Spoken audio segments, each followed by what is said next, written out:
The third book of Moses, called Leviticus, chapter 1. And the Lord called unto Moses, and spake unto him out of the tabernacle of the congregation, saying, Speak unto the children of Israel, and say unto them, If any man of you bring an offering unto the Lord, ye shall bring your offering of the cattle, even of the herd and of the flock. If his offering be a burnt sacrifice of the herd, let him offer a male without blemish. He shall offer it of his own voluntary will at the door of the tabernacle of the congregation before the Lord. And he shall put his hand upon the head of the burnt offering, and it shall be accepted for him to make atonement for him. And he shall kill the bullock before the Lord, and the priests Aaron's son shall bring the blood, and sprinkle the blood round about upon the altar that is by the door of the tabernacle of the congregation. And he shall flay the burnt offering, and cut it into his pieces. And the sons of Aaron the priest shall put fire upon the altar, and lay the wood in order upon the fire. And the priest Aaron's son shall lay the parts, the head and the fat, in order upon the wood that is on the fire which is upon the altar. But his inwards and his legs shall he wash in water, and the priest shall burn all on the altar to be a burnt sacrifice, and offering made by fire of a sweet savour unto the Lord. And if his offering be of the flocks, namely of the sheep, or of the goats for a burnt sacrifice, he shall bring it a male without blemish, and he shall kill it on the side of the altar northward before the Lord. And the priest Aaron's son shall sprinkle his blood round about upon the altar. And he shall cut it into his pieces with his head and his fat, and the priest shall lay them in order on the wood that is on the fire which is upon the altar. But he shall wash the inwards and the legs with water, and the priest shall bring it all, and burn it upon the altar. It is a burnt sacrifice, and offering made by fire of a sweet savour unto the Lord. And if the burnt sacrifice for his offering to the Lord be of fowls, then he shall bring his offering of turtle-doves or of young pigeons. And the priest shall bring it unto the altar, and wring off his head, and burn it on the altar. And the blood thereof shall be wrung out at the side of the altar, and he shall pluck away his crop with his feathers, and cast it beside the altar on the east part, by the place of the ashes. And he shall cleave it with the wings thereof, but shall not divide it asunder. And the priest shall burn it upon the altar, upon the wood that is upon the fire. It is a burnt sacrifice, and offering made by fire of a sweet savour unto the Lord. Chapter 2. And when any will offer a meat offering unto the Lord, his offering shall be of fine flour, and he shall pour oil upon it, and put frankincense thereon. And he shall bring it to Aaron's sons the priests, and he shall take thereout his handful of the flour thereof, and of the oil thereof, with all the frankincense thereof, and the priest shall burn the memorial of it upon the altar, to be an offering made by fire of a sweet savour unto the Lord. And the remnant of the meat offering shall be Aaron's and his sons'. It is a thing most holy of the offerings of the Lord made by fire. And if thou bring an oblation of a meat offering, bacon in the oven, it shall be unleavened cakes of fine flour mingled with oil, or unleavened wafers anointed with oil. And if thy oblation be a meat offering, bacon in a pan, it shall be of fine flour unleavened, mingled with oil.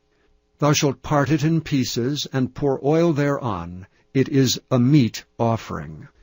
And if thy oblation be a meat offering, bacon in the frying pan, it shall be made of fine flour with oil. And thou shalt bring the meat offering that is made of these things unto the Lord, and when it is presented unto the priest, he shall bring it unto the altar. And the priest shall take from the meat offering a memorial thereof, and shall burn it upon the altar. It is an offering made by fire, of a sweet savour unto the Lord.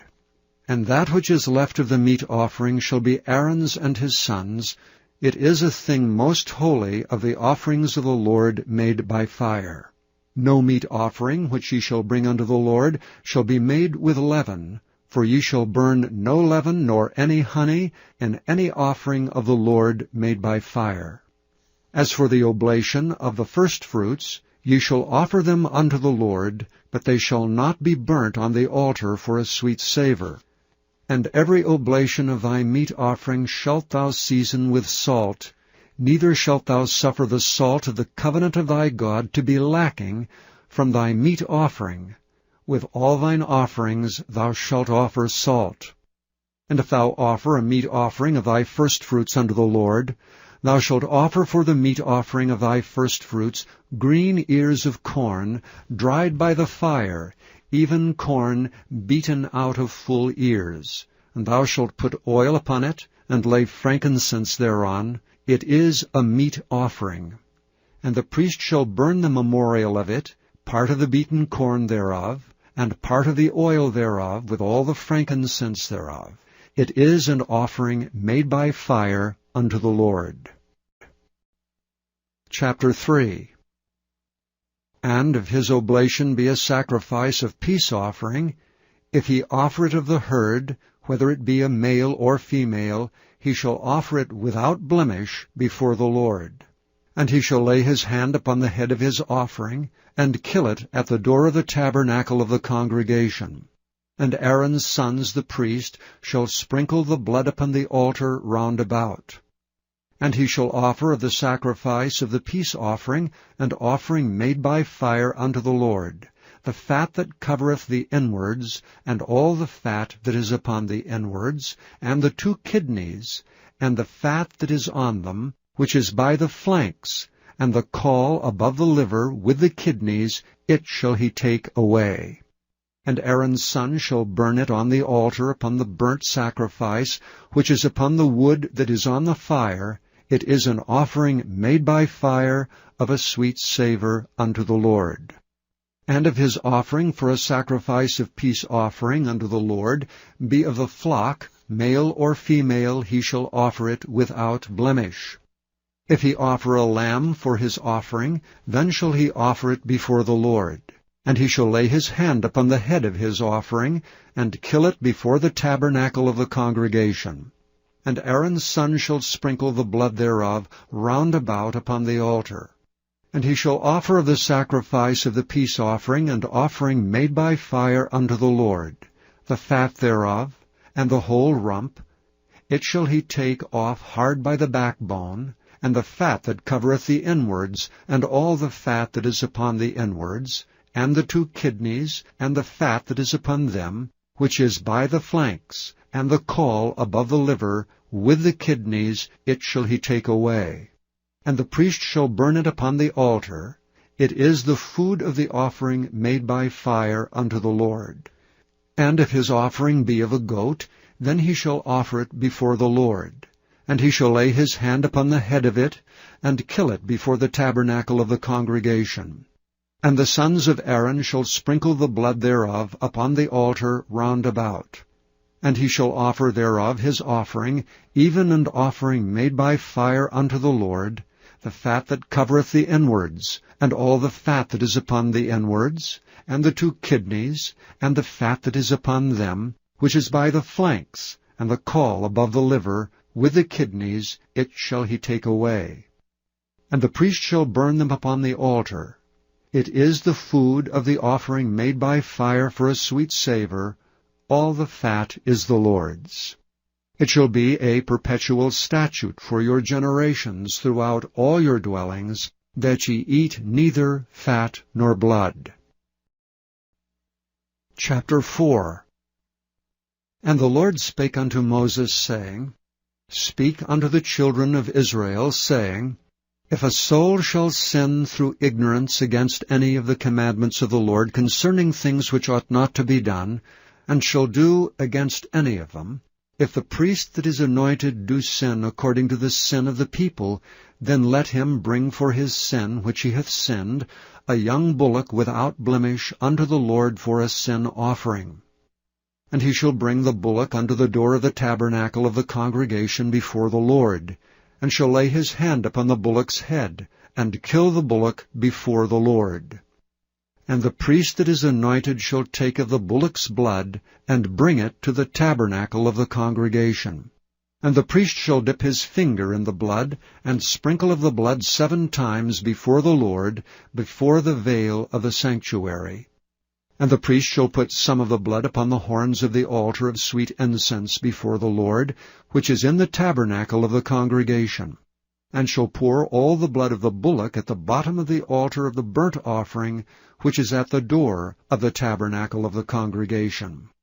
And he shall take off from it all the fat of the bullock for the sin offering, the fat that covereth the inwards, and all the fat that is upon the inwards, and the 2 kidneys, and the fat that is upon them, which is by the flanks, and the caul above the liver with the kidneys, it shall he take away, as it was taken off from the bullock of the sacrifice of peace offerings, and the priest shall burn them upon the altar of the burnt offering. And the skin of the bullock, and all his flesh with his head, and with his legs, and his inwards, and his dung, even the whole bullock shall he carry forth without the camp unto a clean place, where the ashes are poured out, and burn him on the wood with fire. Where the ashes are poured out shall he be burnt. And if the whole congregation of Israel sin through ignorance, and the thing be hid from the eyes of the assembly, and they have done somewhat against any of the commandments of the Lord concerning things which should not be done, and are guilty, when the sin which they have sinned against it is known, then the congregation shall offer a young bullock for the sin, and bring him before the tabernacle of the congregation. And the elders of the congregation shall lay their hands upon the head of the bullock before the Lord, and the bullock shall be killed before the Lord. And the priest that is anointed shall bring of the bullock's blood to the tabernacle of the congregation. And the priest shall dip his finger in some of the blood, and sprinkle it 7 times before the Lord, even before the veil. And he shall put some of the blood upon the horns of the altar which is before the Lord, that is in the tabernacle of the congregation, and shall pour out all the blood at the bottom of the altar of the burnt offering, which is at the door of the tabernacle of the congregation. And he shall take all his fat from him, and burn it upon the altar. And he shall do with the bullock as he did with the bullock for a sin offering, so shall he do with this, and the priest shall make an atonement for them, and it shall be forgiven them. And he shall carry forth the bullock without the camp, and burn him as he burned the first bullock. It is a sin offering for the congregation. When a ruler hath sinned, and done somewhat through ignorance against any of the commandments of the Lord his God concerning things which should not be done, and is guilty, or if his sin, wherein he hath sinned, come to his knowledge, he shall bring his offering, a kid of the goats, a male without blemish. And he shall lay his hand upon the head of the goat, and kill it in the place where they kill the burnt offering before the Lord. It is a sin offering. And the priest shall take of the blood of the sin offering with his finger, and put it upon the horns of the altar of burnt offering, and shall pour out his blood at the bottom of the altar of burnt offering. And he shall burn all his fat upon the altar, as the fat of the sacrifice of peace offerings. And the priest shall make an atonement for him, as concerning his sin, and it shall be forgiven him. And if any one of the common people sin through ignorance, while he doeth somewhat against any of the commandments of the Lord concerning things which ought not to be done, and be guilty, or if his sin which he hath sinned come to his knowledge, then he shall bring his offering, a kid of the goats, a female without blemish, for his sin which he hath sinned. And he shall lay his hand upon the head of the sin offering, and slay the sin offering in the place of the burnt offering. And the priest shall take of the blood thereof with his finger, and put it upon the horns of the altar of burnt offering, and shall pour out all the blood thereof at the bottom of the altar. And he shall take away all the fat thereof, as the fat is taken away from off the sacrifice of peace offerings, and the priest shall burn it upon the altar for a sweet savour unto the Lord. And the priest shall make an atonement for him, and it shall be forgiven him. And if he bring a lamb for a sin offering, he shall bring it a female without blemish. And he shall lay his hand upon the head of the sin offering, and slay it for a sin offering in the place where they kill the burnt offering. And the priest shall take of the blood of the sin offering with his finger, and put it upon the horns of the altar of burnt offering, and shall pour out all the blood thereof at the bottom of the altar. And he shall take away all the fat thereof, as the fat of the lamb is taken away from the sacrifice of the peace offerings, and the priest shall burn them upon the altar according to the offerings made by fire unto the Lord. And the priest shall make an atonement for his sin that he hath committed, and it shall be forgiven him. Chapter 5. And if a soul sin, and hear the voice of swearing, and is a witness, whether he have seen or known of it, if he do not utter it, then he shall bear his iniquity. Or if a soul touch any unclean thing, whether it be a carcass of an unclean beast, or a carcass of unclean cattle, or the carcass of unclean creeping things, and if it be hidden from him, he also shall be unclean and guilty. Or if he touch the uncleanness of man, whatsoever uncleanness it be, that a man shall be defiled withal, and it be hid from him, when he knoweth of it, then he shall be guilty. Or if a soul swear, pronouncing with his lips to do evil, or to do good, whatsoever it be that a man shall pronounce with an oath, and it be hid from him, when he knoweth of it, then he shall be guilty in one of these. And it shall be, when he shall be guilty in one of these things, that he shall confess that he hath sinned in that thing. And he shall bring his trespass offering unto the Lord for his sin which he hath sinned, a female from the flock, a lamb or a kid of the goats, for a sin offering, and the priest shall make an atonement for him concerning his sin. And if he be not able to bring a lamb, then he shall bring for his trespass which he hath committed 2 turtle doves, or 2 young pigeons unto the Lord, one for a sin offering, and the other for a burnt offering. And he shall bring them unto the priest, who shall offer that which is for sin offering first, and wring off his head from his neck, but shall not divide it asunder, and he shall sprinkle of the blood of the sin offering upon the side of the altar, and the rest of the blood shall be wrung out at the bottom of the altar. It is a sin offering. And he shall offer the second for a burnt offering, according to the manner, and the priest shall make an atonement for him for his sin which he hath sinned, and it shall be forgiven him. But if he be not able to bring 2 turtle doves or 2 young pigeons, then he that sinneth shall bring for his offering the 10th part of an ephah of fine flour for a sin offering. He shall put no oil upon it, neither shall he put any frankincense thereon, for it is a sin offering. Then shall he bring it to the priest, and the priest shall take his handful of it, even a memorial thereof, and burn it on the altar, according to the offering made by fire unto the Lord. It is a sin offering. And the priest shall make an atonement for him as touching his sin that he hath sinned in one of these, and it shall be forgiven him. And the remnant shall be the priest's as a meat offering. And the Lord spake unto Moses, saying, If a soul commit a trespass, and sin through ignorance in the holy things of the Lord, then he shall bring for his trespass unto the Lord a ram without blemish out of the flocks, with thy estimation of shekels of silver, after the shekel of the sanctuary, for a trespass offering. And he shall make amends for the harm that he hath done in the holy thing, and shall add the 5th part thereto, and give it unto the priest. And the priest shall make an atonement for him with the ram of the trespass offering, and it shall be forgiven him. And if a soul sin, and commit any of these things which are forbidden to be done by the commandments of the Lord, though he wist it not, yet is he guilty, and shall bear his iniquity.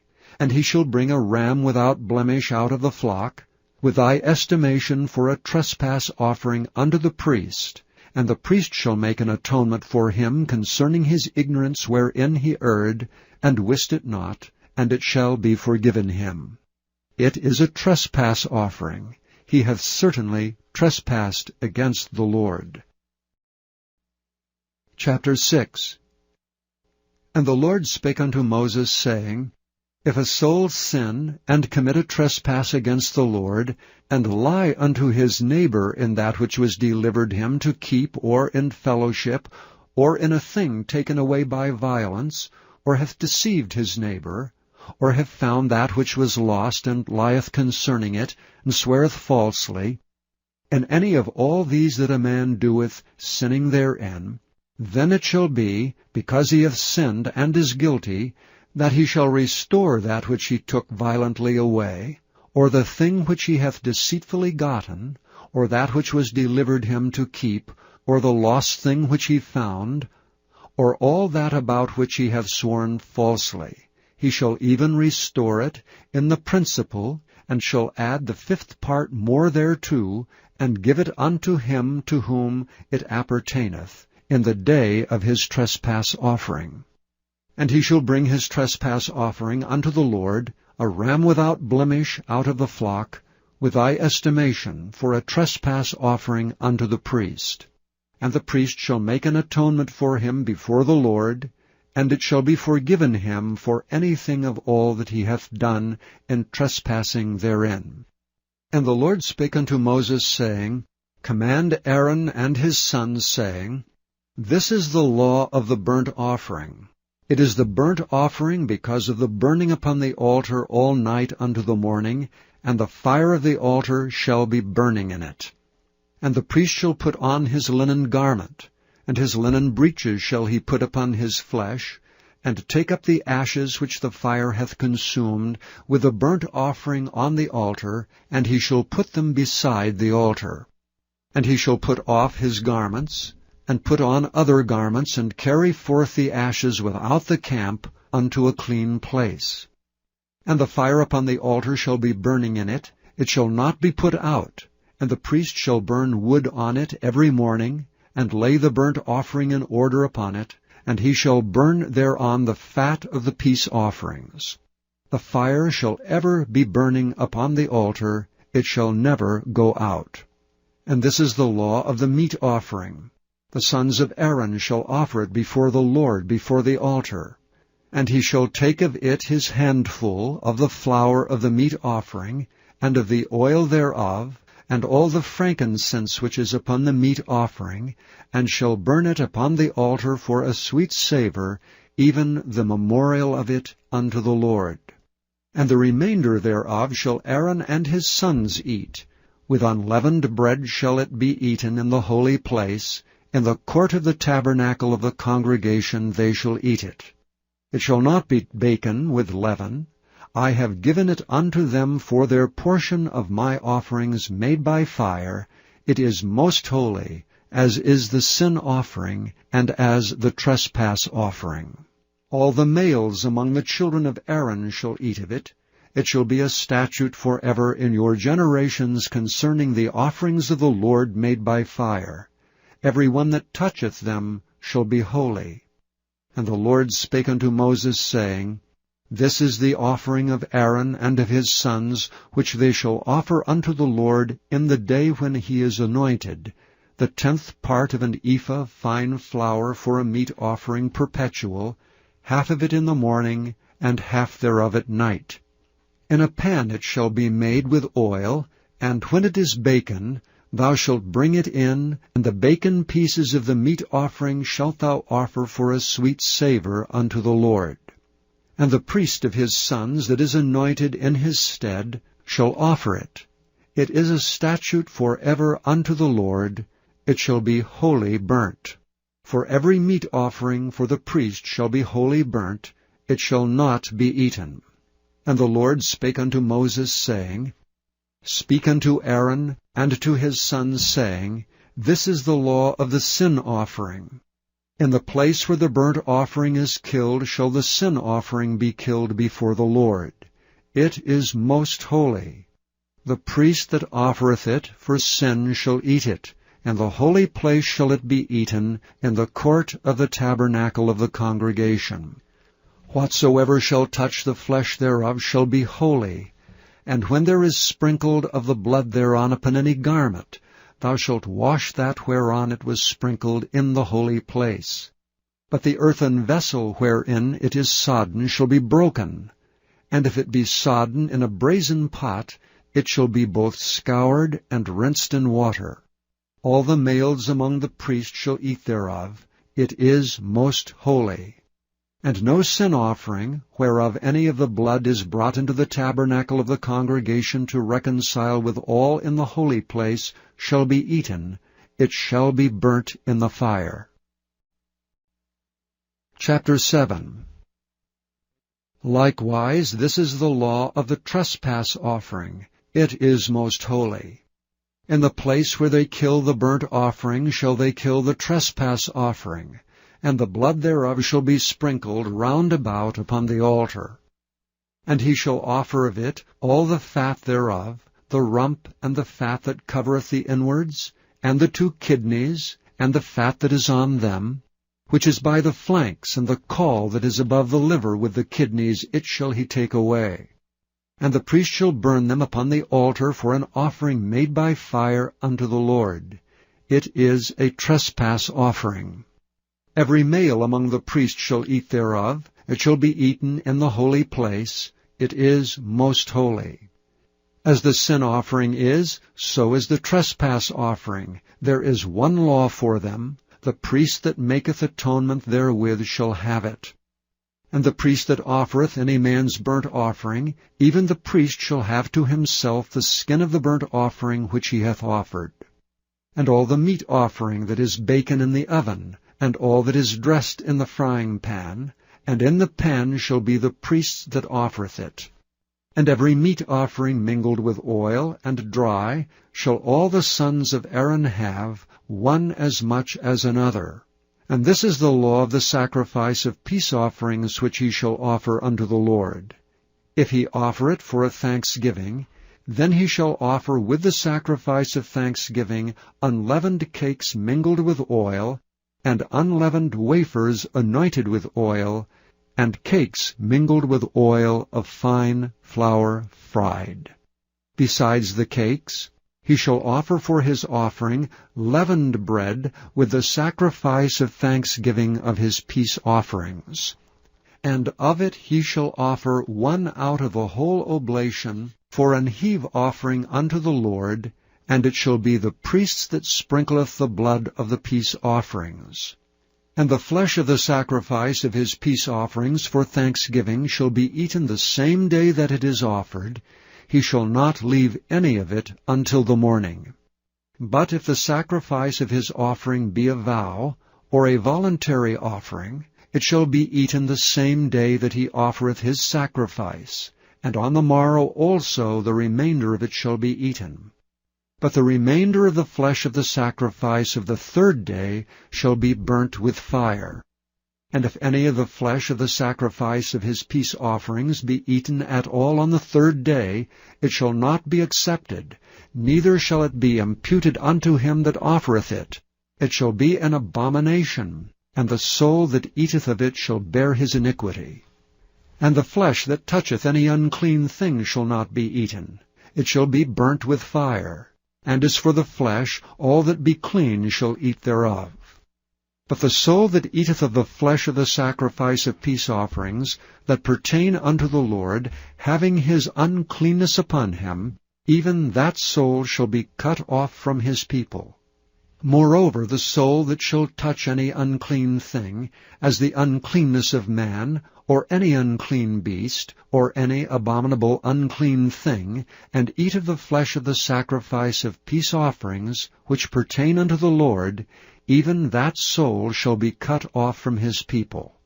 And the Lord spake unto Moses, saying, Speak unto the children of Israel, saying, Ye shall eat no manner of fat, of ox, or of sheep, or of goat, and the fat of the beast that dieth of itself, and the fat of that which is torn with beasts, may be used in any other use, but ye shall in no wise eat of it.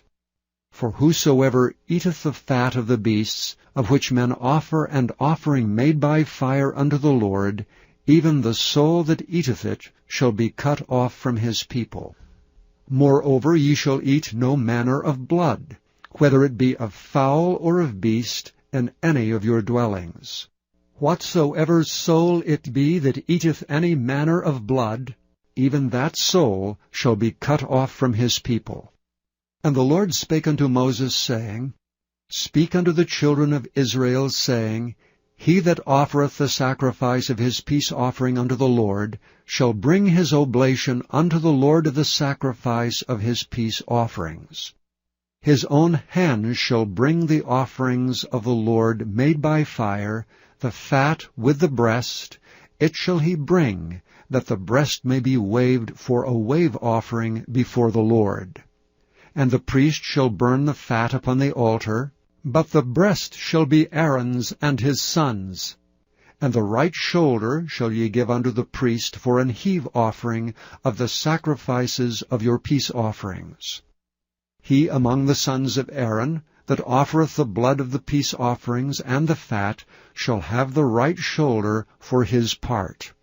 For the wave breast and the heave shoulder have I taken of the children of Israel from off the sacrifices of their peace offerings, and have given them unto Aaron the priest and unto his sons by a statute forever from among the children of Israel.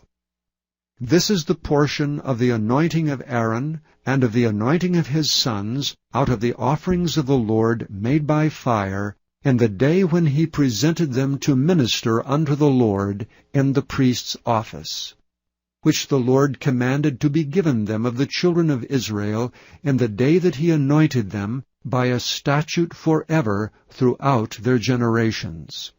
This is the law of the burnt offering, of the meat offering, and of the sin offering, and of the trespass offering, and of the consecrations, and of the sacrifice of the peace offerings, which the Lord commanded Moses in Mount Sinai, in the day that he commanded the children of Israel to offer their oblations unto the Lord in the wilderness of Sinai. Chapter 8. And the Lord spake unto Moses, saying, Take Aaron and his sons with him, and the garments and the anointing oil, and a bullock for the sin offering, and 2 rams, and a basket of unleavened bread, and gather thou all the congregation together unto the door of the tabernacle of the congregation. And Moses did as the Lord commanded him. And the assembly was gathered together unto the door of the tabernacle of the congregation. And Moses said unto the congregation, This is the thing which the Lord commandeth to be done. And Moses brought Aaron and his sons, and washed them with water. And he put upon him the coat, and girded him with the girdle, and clothed him with the robe, and put the ephod upon him. And he girded him with the curious girdle of the ephod, and bound it unto him therewith. And he put the breastplate upon him. Also he put in the breastplate the Urim and the Thummim. And he put the mitre upon his head. Also upon the mitre, even upon the forefront, did he put the golden plate, the holy crown, as the Lord commanded Moses. And Moses took the anointing oil, and anointed the tabernacle, and all that was therein, and sanctified them. And he sprinkled thereof upon the altar 7 times, and anointed the altar and all his vessels, both the laver and his foot, to sanctify them. And he poured of the anointing oil upon Aaron's head, and anointed him to sanctify him. And Moses brought Aaron's sons, and put coats upon them, and girded them with girdles, and put bonnets upon them, as the Lord commanded Moses. And he brought the bullock for the sin offering, and Aaron and his sons laid their hands upon the head of the bullock for the sin offering. And he slew it, and Moses took the blood, and put it upon the horns of the altar round about with his finger, and purified the altar, and poured the blood at the bottom of the altar, and sanctified it to make reconciliation upon it. And he took all the fat that was upon the inwards, and the caul above the liver, and the 2 kidneys in their fat, and Moses burned it upon the altar. But the bullock and his hide, his flesh, and his dung he burnt with fire without the camp, as the Lord commanded Moses. And he brought the ram for the burnt offering, and Aaron and his sons laid their hands upon the head of the ram. And he killed it, and Moses sprinkled the blood upon the altar round about. And he cut the ram into pieces, and Moses burnt the head, and the pieces, and the fat. And he washed the inwards and the legs in water, and Moses burnt the whole ram upon the altar. It was a burnt sacrifice for a sweet savour, and an offering made by fire unto the Lord, as the Lord commanded Moses. And he brought the other ram, the ram of consecration, and Aaron and his sons laid their hands upon the head of the ram. And he slew it, and Moses took of the blood of it, and put it upon the tip of Aaron's right ear, and upon the thumb of his right hand, and upon the great toe of his right foot. And he brought Aaron's sons, and Moses put of the blood upon the tip of their right ear, and upon the thumbs of their right hands, and upon the great toes of their right feet. And Moses sprinkled the blood upon the altar round about. And he took the fat, and the rump, and all the fat that was upon the inwards, and the caul above the liver, and the 2 kidneys and their fat, and the right shoulder. And out of the basket of unleavened bread that was before the Lord, he took 1 unleavened cake, and a cake of oiled bread, and 1 wafer, and put them on the fat, and upon the right shoulder. And he put all upon Aaron's hands, and upon his sons' hands, and waved them for a wave offering before the Lord. And Moses took them from off their hands, and burnt them on the altar upon the burnt offering. They were consecrations for a sweet savour. It is an offering made by fire unto the Lord. And Moses took the breast, and waved it for a wave offering before the Lord. For of the ram of consecration it was Moses' part, as the Lord commanded Moses. And Moses took of the anointing oil, and of the blood which was upon the altar, and sprinkled it upon Aaron, and upon his garments, and upon his sons, and upon his sons' garments with him, and sanctified Aaron, and his garments, and his sons garments with him. And Moses said unto Aaron and to his sons, Boil the flesh at the door of the tabernacle of the congregation, and there eat it with the bread that is in the basket of consecration, as I commanded, saying, Aaron and his sons shall eat it. And that which remaineth of the flesh and of the bread shall ye burn with fire. And ye shall not go out of the door of the tabernacle of the congregation in 7 days, until the days of your consecration be at an end. For 7 days shall he consecrate you. And as he hath done this day, so the Lord hath commanded to do, to make an atonement for you. Therefore shall ye abide at the door of the tabernacle of the congregation, day and night 7 days, and keep the charge of the Lord, that ye die not, for so I am commanded. So Aaron and his sons did all things which the Lord commanded by the hand of Moses. Chapter 9.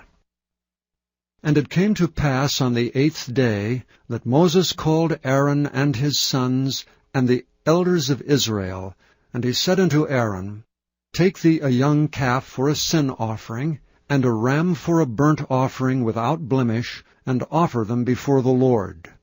And unto the children of Israel thou shalt speak, saying, Take ye a kid of the goats for a sin offering, and a calf and a lamb, both of the first year without blemish, for a burnt offering. Also a bullock and a ram for peace offerings to sacrifice before the Lord, and a meat offering mingled with oil, for today the Lord will appear unto you. And they brought that which Moses commanded before the tabernacle of the congregation. And all the congregation drew near and stood before the Lord. And Moses said, This is the thing which the Lord commanded that ye should do, and the glory of the Lord shall appear unto you. And Moses said unto Aaron, Go unto the altar, and offer thy sin offering, and thy burnt offering, and make an atonement for thyself and for the people, and offer the offering of the people, and make an atonement for them, as the Lord commanded. Aaron therefore went unto the altar, and slew the calf of the sin offering which was for himself. And the sons of Aaron brought the blood unto him, and he dipped his finger in the blood, and put it upon the horns of the altar, and poured out the blood at the bottom of the altar. But the fat, and the kidneys, and the caul above the liver of the sin offering, he burnt upon the altar as the Lord commanded Moses. And the flesh and the hide he burnt with fire without the camp. And he slew the burnt offering, and Aaron's sons presented unto him the blood which he sprinkled round about upon the altar. And they presented the burnt offering unto him, with the pieces thereof, and the head, and he burnt them upon the altar.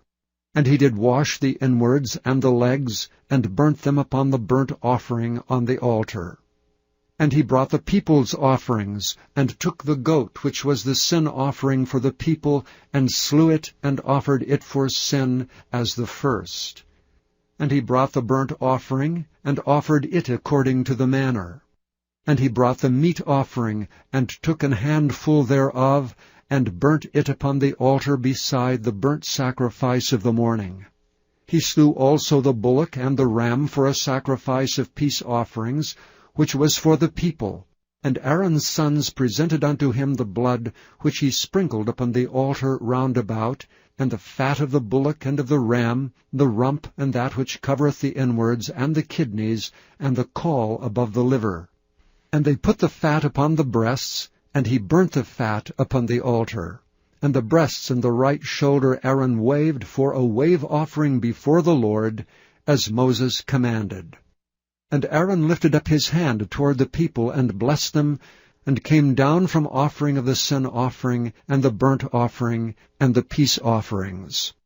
And Moses and Aaron went into the tabernacle of the congregation, and came out and blessed the people, and the glory of the Lord appeared unto all the people. And there came a fire out from before the Lord, and consumed upon the altar the burnt offering and the fat, which when all the people saw, they shouted, and fell on their faces. Chapter 10.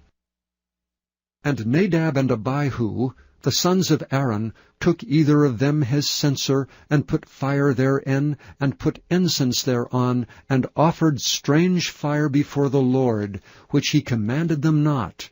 And there went out fire from the Lord, and devoured them, and they died before the Lord. Then Moses said unto Aaron, This is it that the Lord spake, saying, I will be sanctified in them that come nigh me, and before all the people I will be glorified. And Aaron held his peace.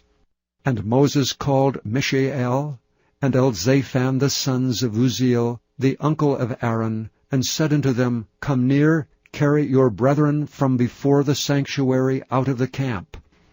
So they went near and carried them in their coats out of the camp, as Moses had said. And Moses said unto Aaron, and unto Eleazar, and unto Ithamar his sons, Uncover not your heads, neither rend your clothes, lest ye die, and lest wrath come upon all the people.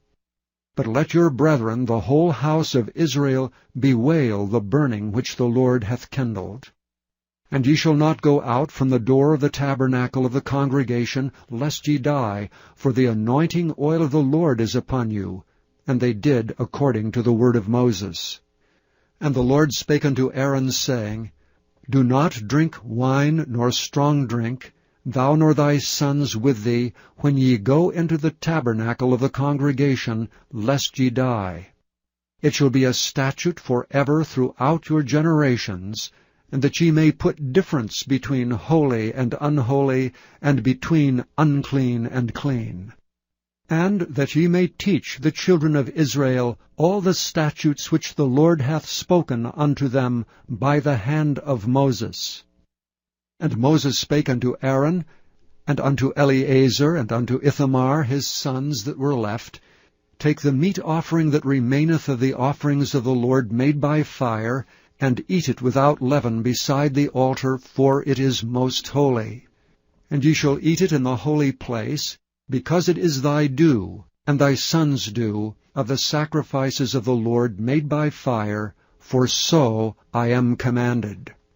And the wave-breast and heave-shoulder shall ye eat in a clean place, thou and thy sons and thy daughters with thee, for they be thy due, and thy sons' due, which are given out of the sacrifices of peace offerings of the children of Israel. The heave-shoulder and the wave-breast shall they bring with the offerings made by fire of the fat, to wave it for a wave offering before the Lord. And it shall be thine and thy sons with thee by a statute forever, as the Lord hath commanded. And Moses diligently sought the goat of the sin offering, and behold, it was burnt. And he was angry with Eleazar and Ithamar, the sons of Aaron, which were left alive, saying, Wherefore have ye not eaten the sin offering in the holy place, seeing it is most holy, and God hath given it you to bear the iniquity of the congregation, to make atonement for them before the Lord? Behold, the blood of it was not brought in within the holy place. Ye should indeed have eaten it in the holy place, as I commanded. And Aaron said unto Moses, Behold, this day have they offered their sin offering and their burnt offering before the Lord, and such things have befallen me. And if I had eaten the sin offering today, should it have been accepted in the sight of the Lord? And when Moses heard that, he was content. Chapter 11.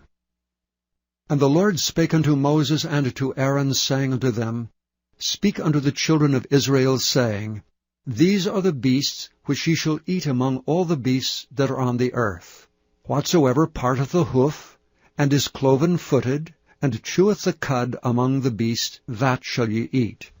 Nevertheless, these shall ye not eat of them that chew the cud, or of them that divide the hoof. As the camel, because he cheweth the cud, but divideth not the hoof, he is unclean unto you. And the coney, because he cheweth the cud, but divideth not the hoof, he is unclean unto you.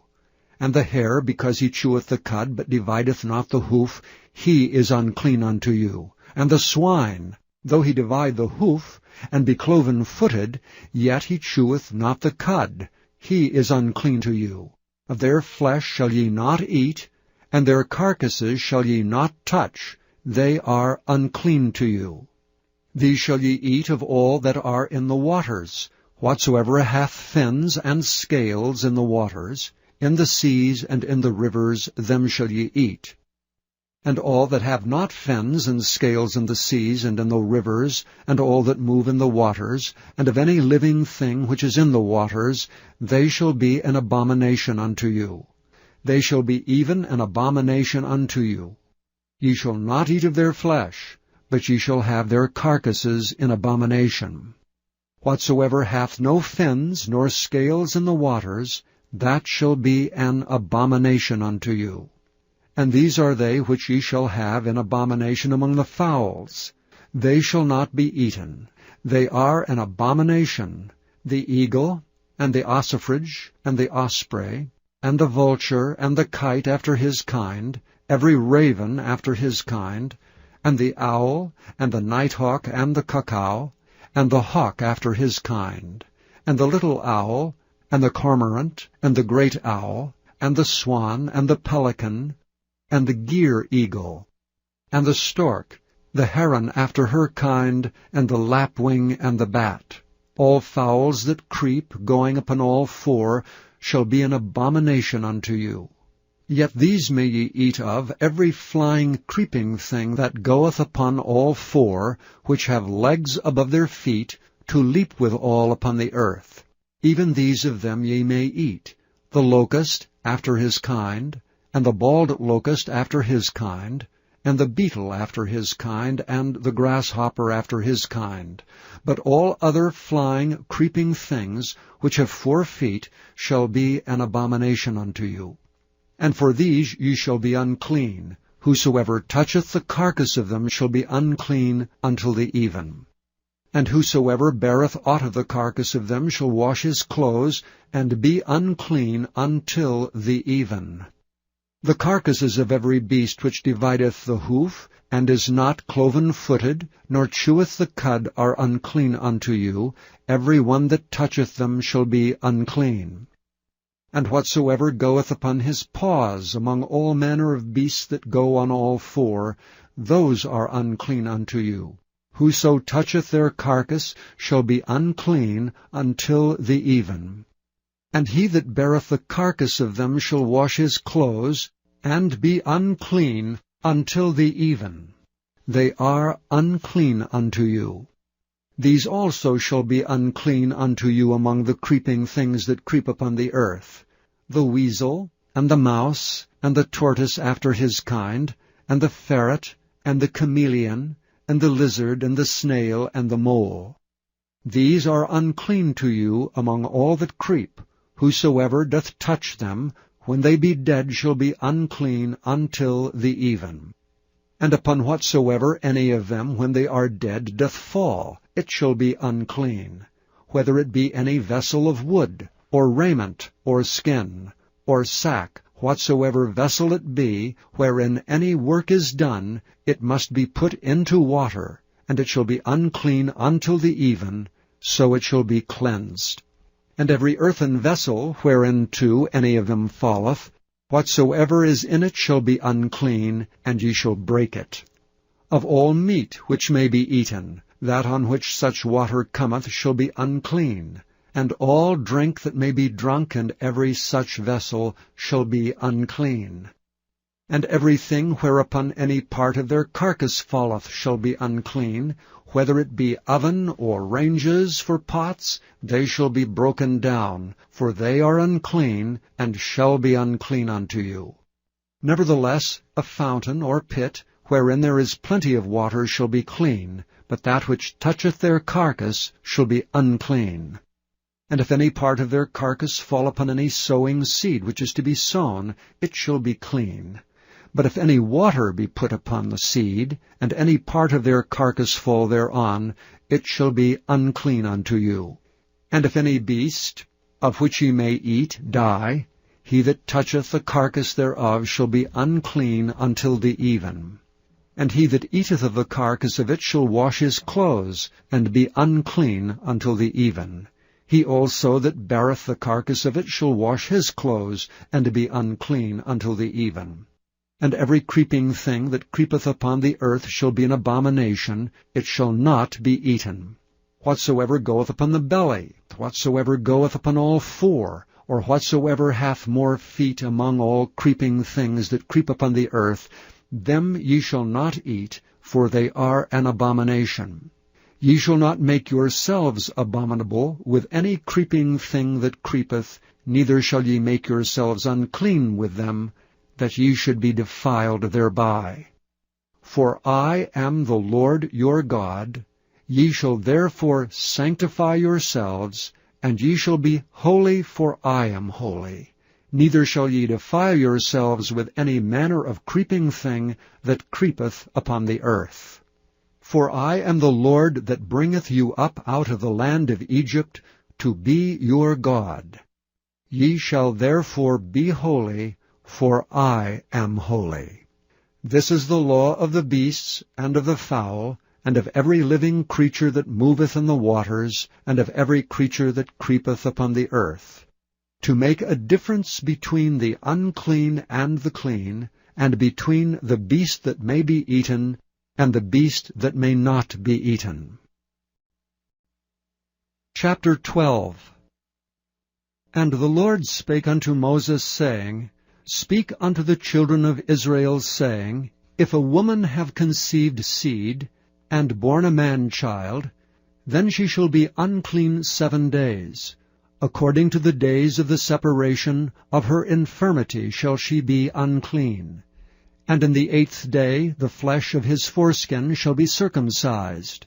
And she shall then continue in the blood of her purifying 33 days.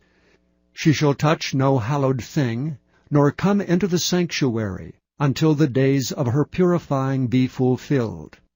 But if she bear a maid-child, then she shall be unclean 2 weeks, as in her separation. And she shall continue in the blood of her purifying 66 days. And when the days of her purifying are fulfilled, for a son or for a daughter, she shall bring a lamb of the first year for a burnt offering, and a young pigeon or a turtle dove for a sin offering unto the door of the tabernacle of the congregation unto the priest, who shall offer it before the Lord, and make an atonement for her, and she shall be cleansed from the issue of her blood. This is the law for her that hath borne a male or a female. And if she be not able to bring a lamb, then she shall bring 2 turtles, or 2 young pigeons, the one for the burnt offering, and the other for a sin offering. And the priest shall make an atonement for her, and she shall be clean. Chapter 13. And the Lord spake unto Moses and Aaron, saying, When a man shall have in the skin of his flesh a rising, a scab, or a bright spot, and it be in the skin of his flesh like the plague of leprosy, then he shall be brought unto Aaron the priest, or unto one of his sons the priests, and the priest shall look on the plague in the skin of the flesh. And when the hair in the plague is turned white, and the plague in sight be deeper than the skin of his flesh, it is a plague of leprosy, and the priest shall look on him and pronounce him unclean. If the bright spot be white in the skin of his flesh, and in sight be not deeper than the skin, and the hair thereof be not turned white, then the priest shall shut up him that hath the plague 7 days. And the priest shall look on him the 7th day, and behold, if the plague in his sight be at a stay, and the plague spread not in the skin, then the priest shall shut him up 7 days more. And the priest shall look on him again the 7th day, and behold, if the plague be somewhat dark, and the plague spread not in the skin, the priest shall pronounce him clean. It is but a scab, and he shall wash his clothes, and be clean. But if the scab spread much abroad in the skin, after that he hath been seen of the priest for his cleansing, he shall be seen of the priest again. And if the priest see that, behold, the scab spreadeth in the skin, then the priest shall pronounce him unclean. It is a leprosy. When the plague of leprosy is in a man, he shall be brought unto the priest. And the priest shall see him, and behold, if the rising be white in the skin, and it have turned the hair white, and there be quick raw flesh in the rising, it is an old leprosy in the skin of his flesh, and the priest shall pronounce him unclean, and shall not shut him up, for he is unclean. And if a leprosy break out abroad in the skin, and the leprosy cover all the skin of him that hath the plague, from his head even to his foot, wheresoever the priest looketh, then the priest shall consider, and behold, if the leprosy have covered all his flesh, he shall pronounce him clean that hath the plague. It is all turned white, he is clean. But when raw flesh appeareth in him, he shall be unclean, and the priest shall see the raw flesh, and pronounce him to be unclean. For the raw flesh is unclean, it is a leprosy. Or if the raw flesh turn again, and be changed unto white, he shall come unto the priest. And the priest shall see him, and behold, if the plague be turned into white, then the priest shall pronounce him clean that hath the plague. He is clean. The flesh also, in which even in the skin thereof was a boil, and is healed, and in the place of the boil there be a white rising, or a bright spot, white and somewhat reddish, and it be showed to the priest, and if when the priest seeth it, behold, it be in sight lower than the skin, and the hair thereof be turned white, the priest shall pronounce him unclean. It is a plague of leprosy broken out of the boil. But if the priest look on it, and behold, there be no white hairs therein, and if it be not lower than the skin, but be somewhat dark, then the priest shall shut him up 7 days. And if it spread much abroad in the skin, then the priest shall pronounce him unclean. It is a plague. But if the bright spots stay in his place, and spread not, it is a burning boil, and the priest shall pronounce him clean. Or if there be any flesh in the skin, whereof there is a hot burning, and the quick flesh that burneth have a white bright spot, somewhat reddish or white, then the priest shall look upon it. And behold, if the hair in the bright spot be turned white, And if it be in sight deeper than the skin, it is a leprosy broken out of the burning. Wherefore the priest shall pronounce him unclean. It is the plague of leprosy. But if the priest look on it, and behold, there be no white hair in the bright spot, and it be no lower than the other's skin, but be somewhat dark, then the priest shall shut him up 7 days. And the priest shall look upon him the 7th day, and if it be spread much abroad in the skin, then the priest shall pronounce him unclean. It is the plague of leprosy. And if the bright spot stay in his place, and spread not in the skin, but it be somewhat dark, it is a rising of the burning, and the priest shall pronounce him clean, for it is an inflammation of the burning. If a man or woman have a plague upon the head or the beard, then the priest shall see the plague, and behold, if it be in sight deeper than the skin, and there be in it a yellow thin hair, then the priest shall pronounce him unclean. It is a dry scall, even a leprosy upon the head or beard. And if the priest look on the plague of the scall, and behold, it be not in sight deeper than the skin, and that there is no black hair in it, then the priest shall shut him up that hath a plague of the scall 7 days. And in the 7th day the priest shall look on the plague, and behold, if the scall spread not, and there be in it no yellow hair, and the scall be not in sight deeper than the skin, he shall be shaven, but the scall shall he not shave, and the priest shall shut him up that hath the scall 7 days more.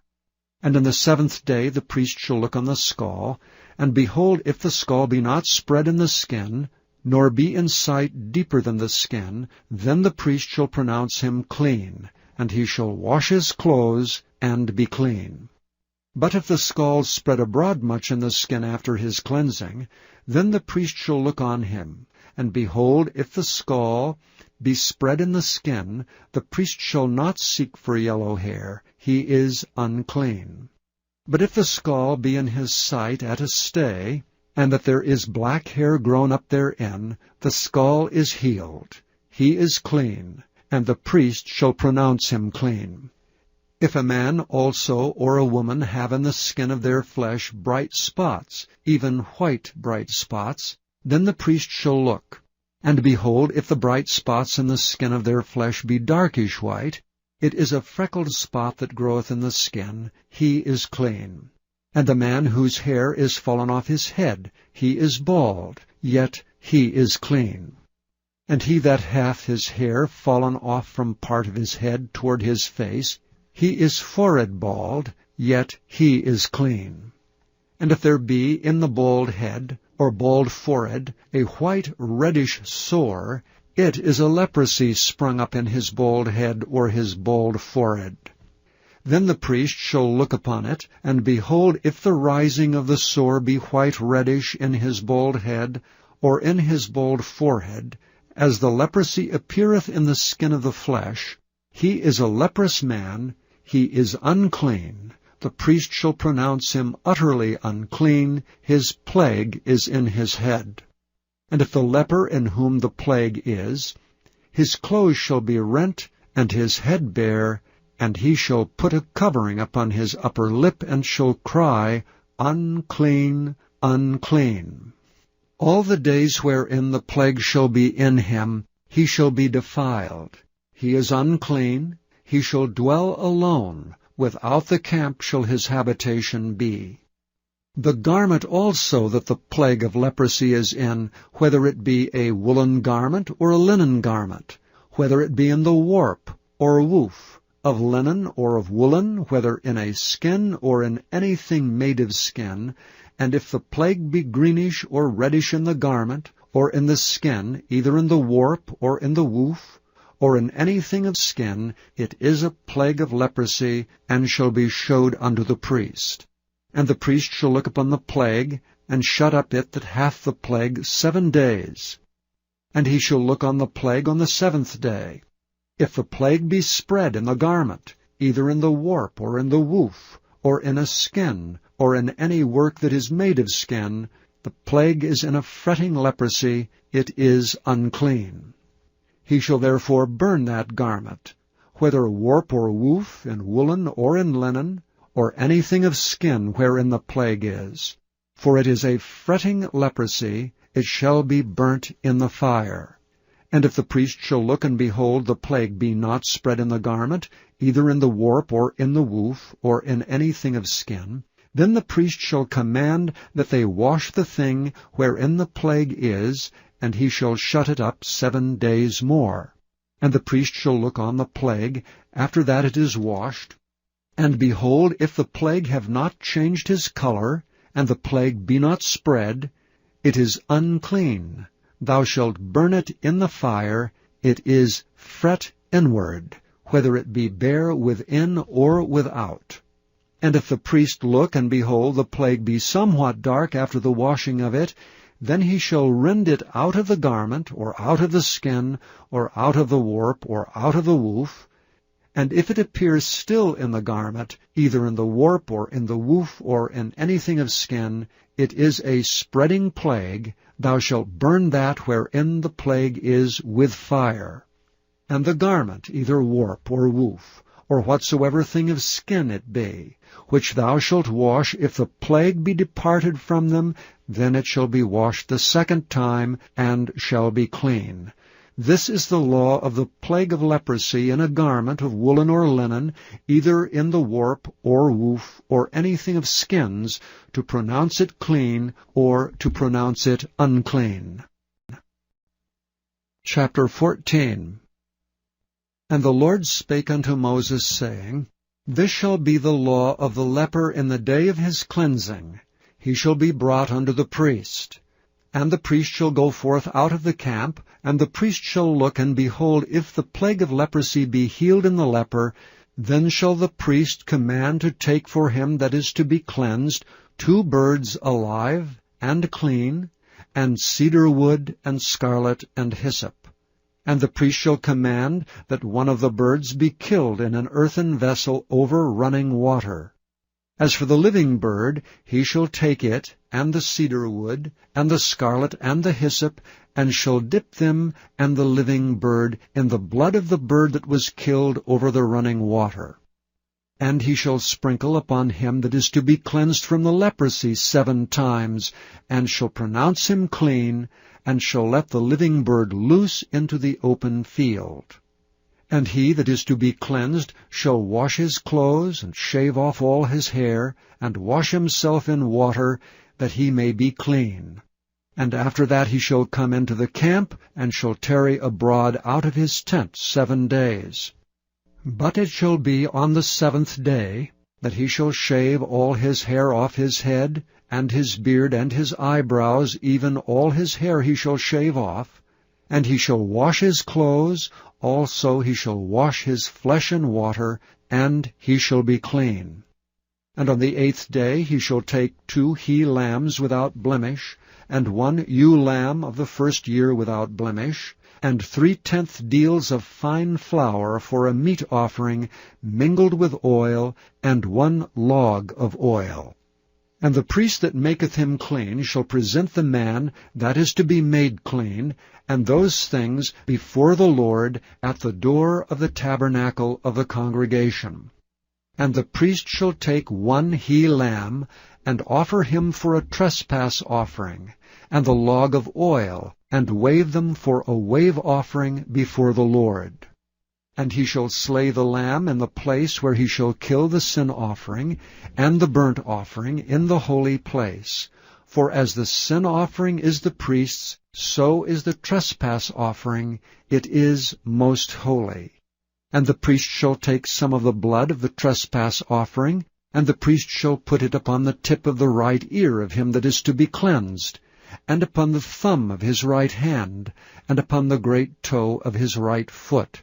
And the priest shall take some of the log of oil, and pour it into the palm of his own left hand. And the priest shall dip his right finger in the oil that is in his left hand, and shall sprinkle of the oil with his finger 7 times before the Lord. And of the rest of the oil that is in his hand shall the priest put upon the tip of the right ear of him that is to be cleansed, and upon the thumb of his right hand, and upon the great toe of his right foot, upon the blood of the trespass offering.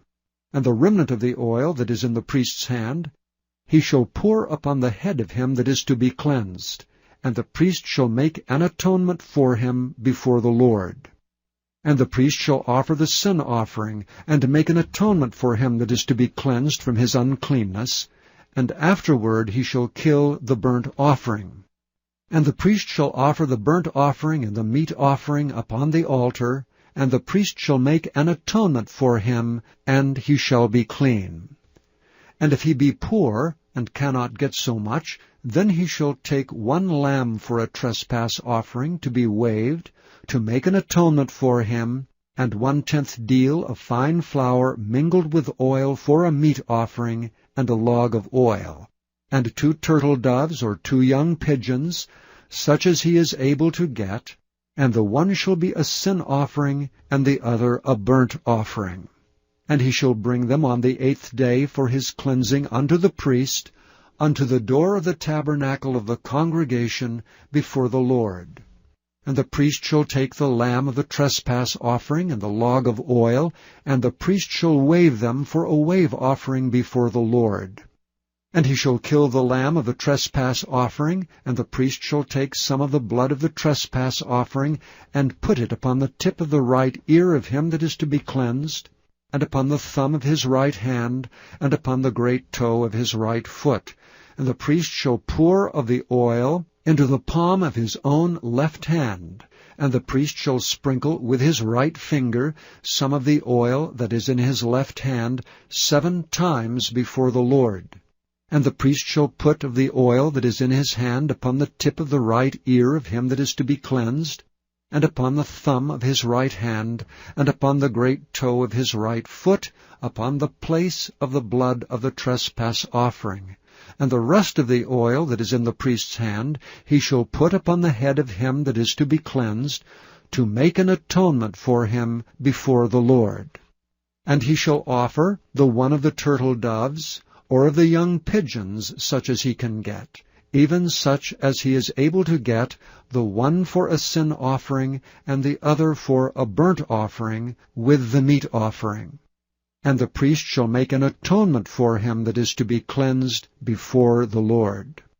This is the law of him in whom is the plague of leprosy, whose hand is not able to get that which pertaineth to his cleansing. And the Lord spake unto Moses and unto Aaron, saying, When ye come into the land of Canaan, which I give to you for a possession, and I put the plague of leprosy in a house of the land of your possession, and he that owneth the house shall come and tell the priest, saying, It seemeth to me there is as it were a plague in the house, then the priest shall command that they empty the house before the priest go into it to see the plague, that all that is in the house be not made unclean, and afterward the priest shall go in to see the house. And he shall look on the plague, and behold, if the plague be in the walls of the house with hollow strakes, greenish or reddish, which in sight are lower than the wall, then the priest shall go out of the house to the door of the house, and shut up the house 7 days. And the priest shall come again the 7th day, and shall look, and behold, if the plague be spread in the walls of the house, then the priest shall command that they take away the stones in which the plague is, and they shall cast them into an unclean place without the city. And he shall cause the house to be scraped within round about, and they shall pour out the dust that they scrape off without the city into an unclean place. And they shall take other stones, and put them in the place of those stones. And he shall take other mortar, and shall plaster the house. And if the plague come again, and break out in the house, after that he hath taken away the stones, and after he hath scraped the house, and after it is plastered, then the priest shall come and look, and behold, if the plague be spread in the house, it is a fretting leprosy in the house, it is unclean. And he shall break down the house, the stones of it, and the timber thereof, and all the mortar of the house, and he shall carry them forth out of the city into an unclean place. Moreover, he that goeth into the house, all the while that is shut up, shall be unclean until the even. And he that lieth in the house shall wash his clothes, and he that eateth in the house shall wash his clothes. And if the priest shall come in and look upon it, and behold, the plague hath not spread in the house, after the house was plastered, then the priest shall pronounce the house clean, because the plague is healed. And he shall take to cleanse the house 2 birds, and cedar wood, and scarlet, and hyssop, and he shall kill the one of the birds in an earthen vessel over running water. And he shall take the cedar wood, and the hyssop, and the scarlet, and the living bird, and dip them in the blood of the slain bird, and in the running water, and sprinkle the house 7 times. And he shall cleanse the house with the blood of the bird, and with the running water, and with the living bird, and with the cedar wood, and with the hyssop, and with the scarlet. But he shall let go the living bird out of the city into the open fields, and make an atonement for the house, and it shall be clean.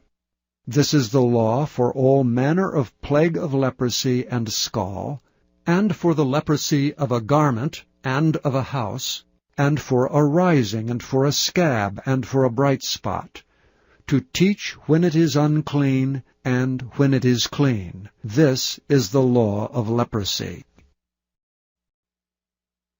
Chapter 15.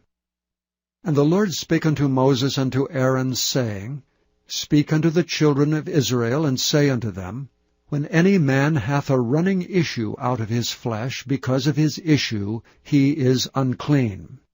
And this shall be his uncleanness in his issue, whether his flesh run with his issue, or his flesh be stopped from his issue, it is his uncleanness. Every bed whereon he lieth that hath the issue is unclean, and everything whereon he sitteth shall be unclean. And whosoever toucheth his bed shall wash his clothes, and bathe himself in water, and be unclean until the even. And he that sitteth on anything whereon he sat that hath the issue shall wash his clothes, and bathe himself in water, and be unclean until the even. And he that toucheth the flesh of him that hath the issue shall wash his clothes, and bathe himself in water, and be unclean until the even. And if he that hath the issue spit upon him that is clean, then he shall wash his clothes, and bathe himself in water, and be unclean until the even. And what saddle soever he rideth upon that hath the issue shall be unclean. And whosoever toucheth anything that was under him shall be unclean until the even. And he that beareth any of these things shall wash his clothes, and bathe himself in water, and be unclean until the even. And whomsoever he toucheth that hath the issue, and hath not rinsed his hands in water, he shall wash his clothes, and bathe himself in water, and be unclean until the even.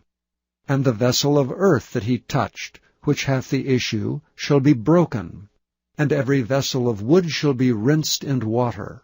And when he that hath an issue is cleansed of his issue, then he shall number to himself 7 days for his cleansing, and wash his clothes, and bathe his flesh in running water, and shall be clean.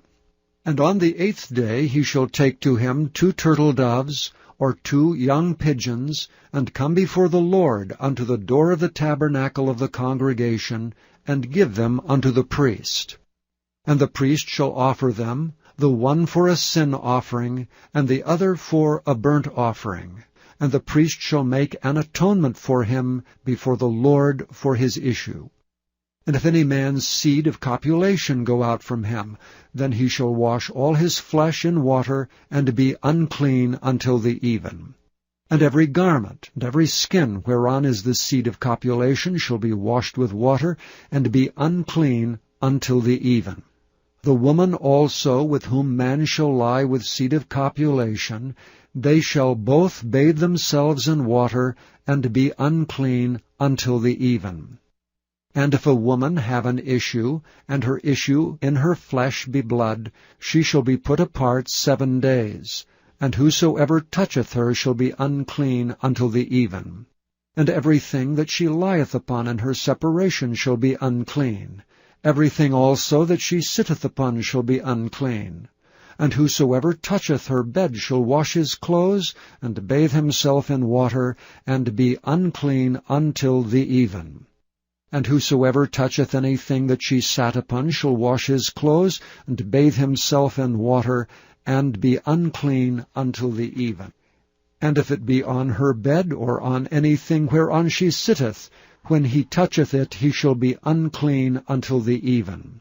And if any man lie with her at all, and her flowers be upon him, he shall be unclean 7 days, and all the bed whereon he lieth shall be unclean.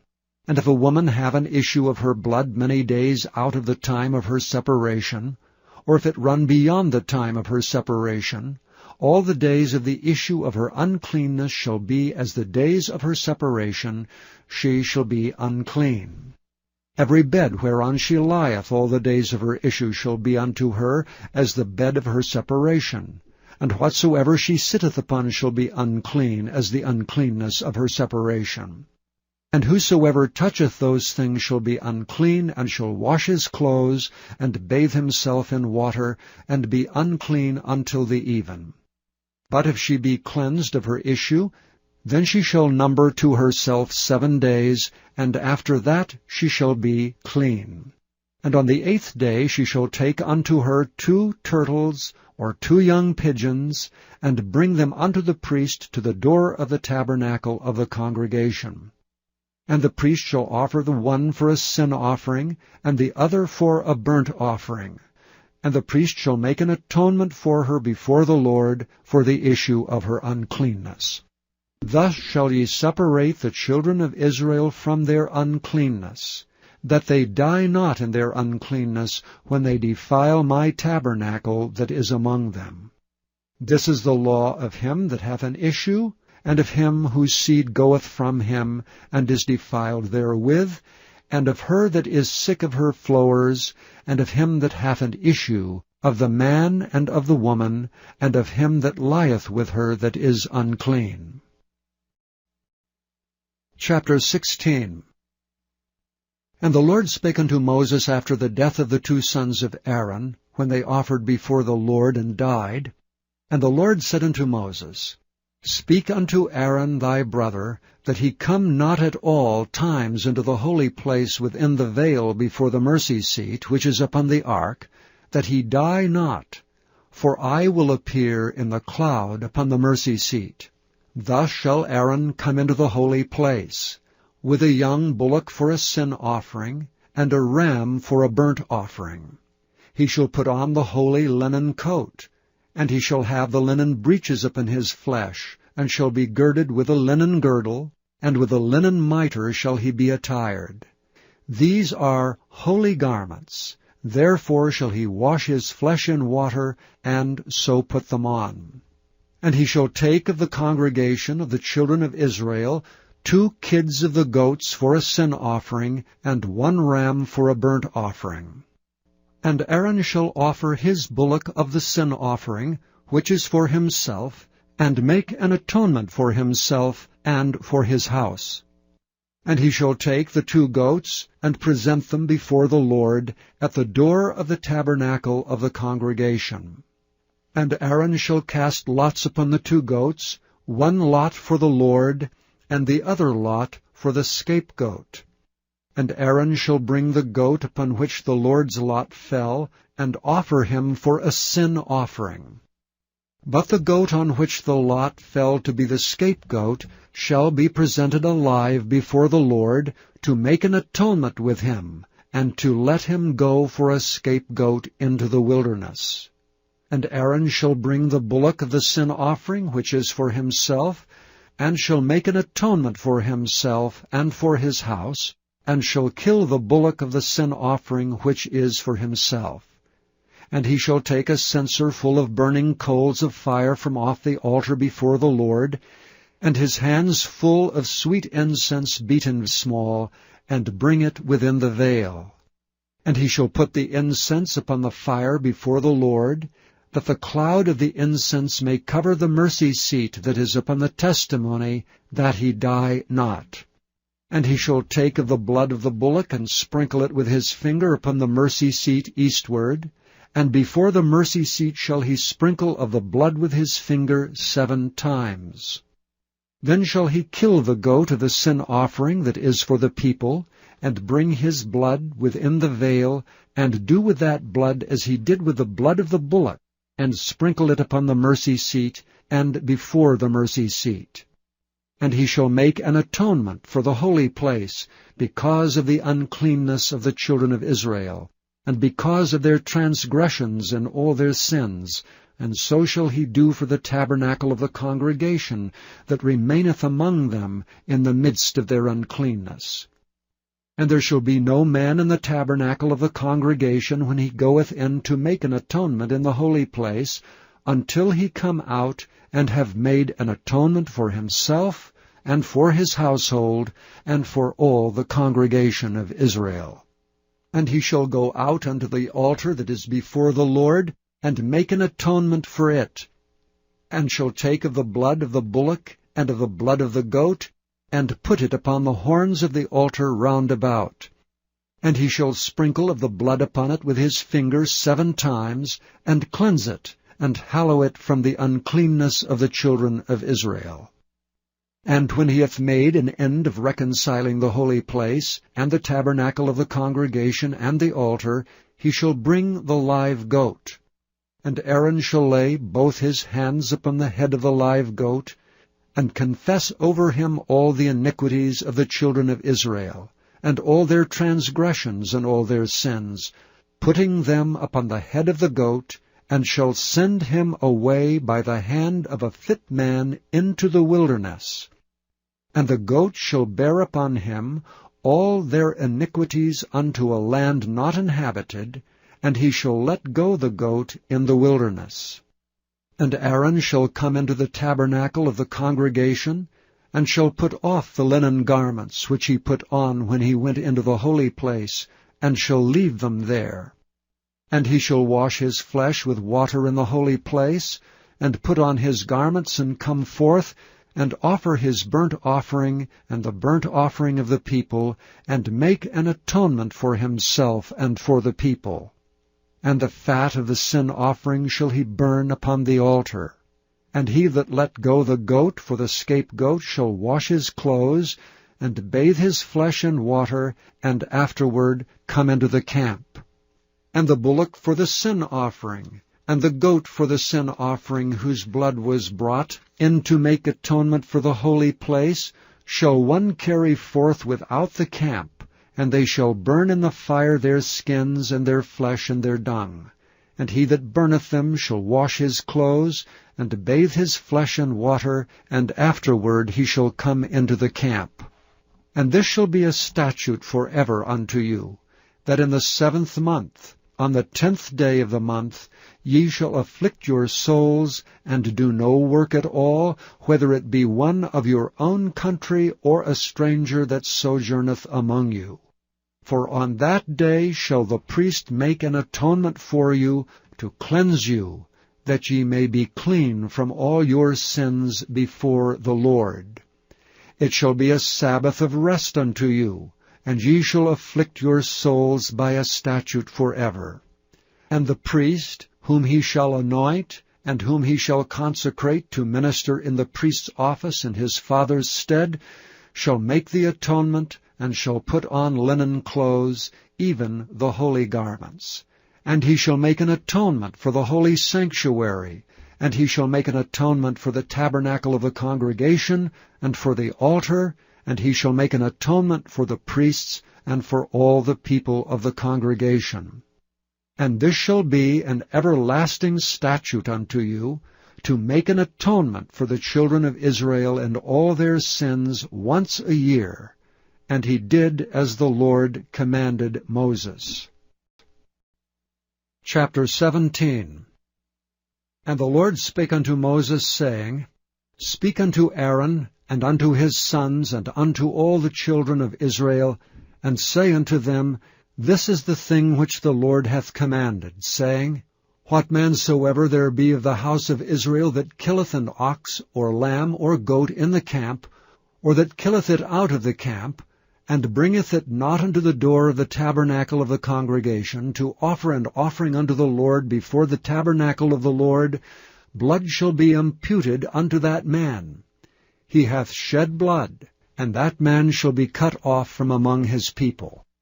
To the end that the children of Israel may bring their sacrifices which they offer in the open field, even that they may bring them unto the Lord, unto the door of the tabernacle of the congregation, unto the priest, and offer them for peace offerings unto the Lord. And the priest shall sprinkle the blood upon the altar of the Lord at the door of the tabernacle of the congregation, and burn the fat for a sweet savour unto the Lord. And they shall no more offer their sacrifices unto devils, after whom they have gone a-whoring. This shall be a statute for ever unto them, throughout their generations. And thou shalt say unto them, Whatsoever man there be of the house of Israel, or of the strangers which sojourn among you, that offereth a burnt offering or sacrifice, and bringeth it not unto the door of the tabernacle of the congregation to offer it unto the Lord, even that man shall be cut off from among his people. And whatsoever man there be of the house of Israel, or of the strangers that sojourn among you, that eateth any manner of blood, I will even set my face against that soul that eateth blood, and will cut him off from among his people. For the life of the flesh is in the blood, and I have given it to you upon the altar, to make an atonement for your souls, for it is the blood that maketh an atonement for the soul. Therefore I said unto the children of Israel, No soul of you shall eat blood, neither shall any stranger that sojourneth among you eat blood. And whatsoever man there be of the children of Israel, or of the strangers that sojourn among you, which hunteth and catcheth any beast or fowl that may be eaten, he shall even pour out the blood thereof, and cover it with dust. For it is the life of all flesh, the blood of it is for the life thereof. Therefore I said unto the children of Israel, Ye shall eat the blood of no manner of flesh, for the life of all flesh is the blood thereof. Whosoever eateth it shall be cut off. And every soul that eateth that which died of itself, or that which was torn with beasts, whether it be one of your own country or a stranger, he shall both wash his clothes, and bathe himself in water, and be unclean until the even. Then shall he be clean. But if he wash them not, nor bathe his flesh, then he shall bear his iniquity. Chapter 18. And the Lord spake unto Moses, saying, Speak unto the children of Israel, and say unto them, I am the Lord your God. After the doings of the land of Egypt, wherein ye dwelt, shall ye not do. And after the doings of the land of Canaan, whither I bring you, shall ye not do. Neither shall ye walk in their ordinances. Ye shall do my judgments, and keep mine ordinances to walk therein. I am the Lord your God. Ye shall therefore keep my statutes and my judgments, which if a man do, he shall live in them. I am the Lord. None of you shall approach to any that is near of kin to him, to uncover their nakedness. I am the Lord. The nakedness of thy father, or the nakedness of thy mother, shalt thou not uncover. She is thy mother, thou shalt not uncover her nakedness. The nakedness of thy father's wife shalt thou not uncover, it is thy father's nakedness. The nakedness of thy sister, the daughter of thy father, or daughter of thy mother, whether she be born at home or born abroad, even their nakedness thou shalt not uncover. The nakedness of thy son's daughter, or of thy daughter's daughter, even their nakedness thou shalt not uncover, for theirs is thine own nakedness. The nakedness of thy father's wife's daughter, begotten of thy father, she is thy sister, thou shalt not uncover her nakedness. Thou shalt not uncover the nakedness of thy father's sister. She is thy father's near kinswoman. Thou shalt not uncover the nakedness of thy mother's sister, for she is thy mother's near kinswoman. Thou shalt not uncover the nakedness of thy father's brother. Thou shalt not approach to his wife. She is thine aunt. Thou shalt not uncover the nakedness of thy daughter-in-law. She is thy son's wife. Thou shalt not uncover her nakedness. Thou shalt not uncover the nakedness of thy brother's wife. It is thy brother's nakedness. Thou shalt not uncover the nakedness of a woman and her daughter. Neither shalt thou take her son's daughter or her daughter's daughter to uncover her nakedness, for they are her near kinswomen. It is wickedness. Neither shalt thou take a wife to her sister to vex her, to uncover her nakedness beside the other in her lifetime. Also thou shalt not approach unto a woman to uncover her nakedness, as long as she is put apart for her uncleanness. Moreover, thou shalt not lie carnally with thy neighbor's wife, to defile thyself with her. And thou shalt not let any of thy seed pass through the fire to Molech. Neither shalt thou profane the name of thy God. I am the Lord. Thou shalt not lie with mankind, as with womankind. It is abomination. Neither shalt thou lie with any beast to defile thyself therewith. Neither shall any woman stand before a beast to lie down thereto. It is confusion. Defile not ye yourselves in any of these things, for in all these the nations are defiled which I cast out before you, and the land is defiled. Therefore I do visit the iniquity thereof upon it, and the land itself vomiteth out her inhabitants. Ye shall therefore keep my statutes and my judgments, and shall not commit any of these abominations, neither any of your own nation, nor any stranger that sojourneth among you. For all these abominations have the men of the land done, which were before you, and the land is defiled. That the land spew not you out also when ye defile it, as it spewed out the nations that were before you. For whosoever shall commit any of these abominations, even the souls that commit them shall be cut off from among their people. Therefore shall ye keep mine ordinance, that ye commit not any one of these abominable customs, which were committed before you, and that ye defile not yourselves therein. I am the Lord your God. Chapter 19. And the Lord spake unto Moses, saying, Speak unto all the congregation of the children of Israel, and say unto them, Ye shall be holy, for I, the Lord your God, am holy. Ye shall fear every man his mother and his father, and keep my Sabbaths. I am the Lord your God. Turn ye not unto idols, nor make to yourselves molten gods. I am the Lord your God. And if ye offer a sacrifice of peace offerings unto the Lord, ye shall offer it at your own will. It shall be eaten the same day ye offer it, and on the morrow, if aught remain until the third day, it shall be burnt in the fire. And if it be eaten at all on the third day, it is abominable. It shall not be accepted. Therefore every one that eateth it shall bear his iniquity, because he hath profaned the hallowed thing of the Lord, and that soul shall be cut off from among his people. And when ye reap the harvest of your land, thou shalt not wholly reap the corners of thy field, neither shalt thou gather the gleanings of thy harvest. And thou shalt not glean thy vineyard, neither shalt thou gather every grape of thy vineyard. Thou shalt leave them for the poor and stranger. I am the Lord your God. Ye shall not steal, neither deal falsely, neither lie one to another.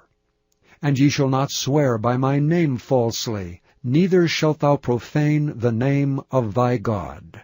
I am the Lord. Thou shalt not defraud thy neighbor, neither rob him. The wages of him that is hired shall not abide with thee all night until the morning.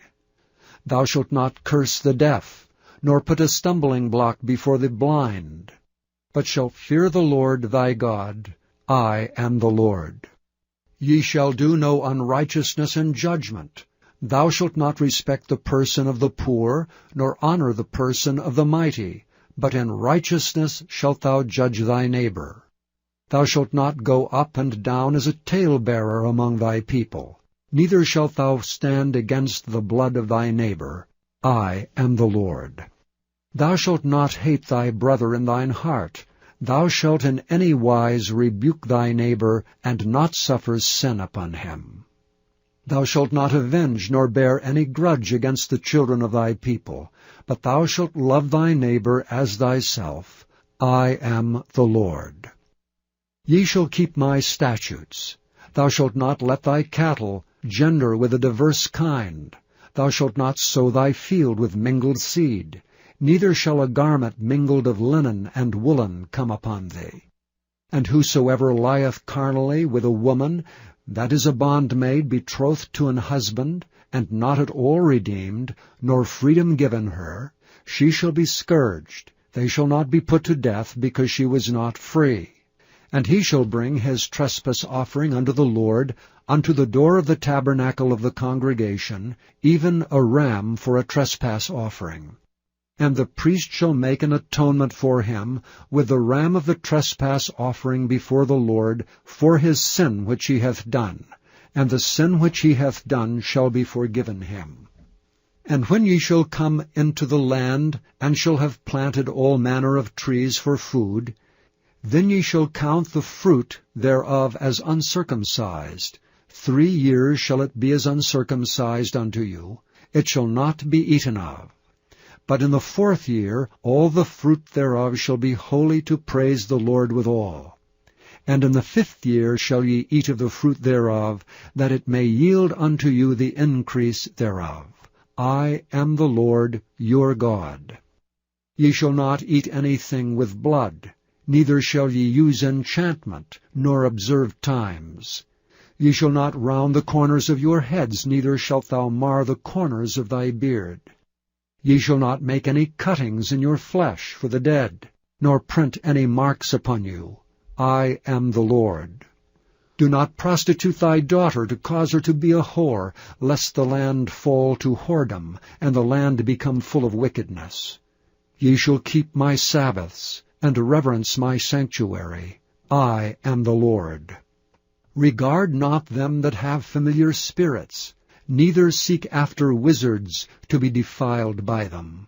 I am the Lord your God. Thou shalt rise up before the hoary head, and honor the face of the old man, and fear thy God. I am the Lord. And if a stranger sojourn with thee in your land, ye shall not vex him. But the stranger that dwelleth with you shall be unto you as one born among you, and thou shalt love him as thyself.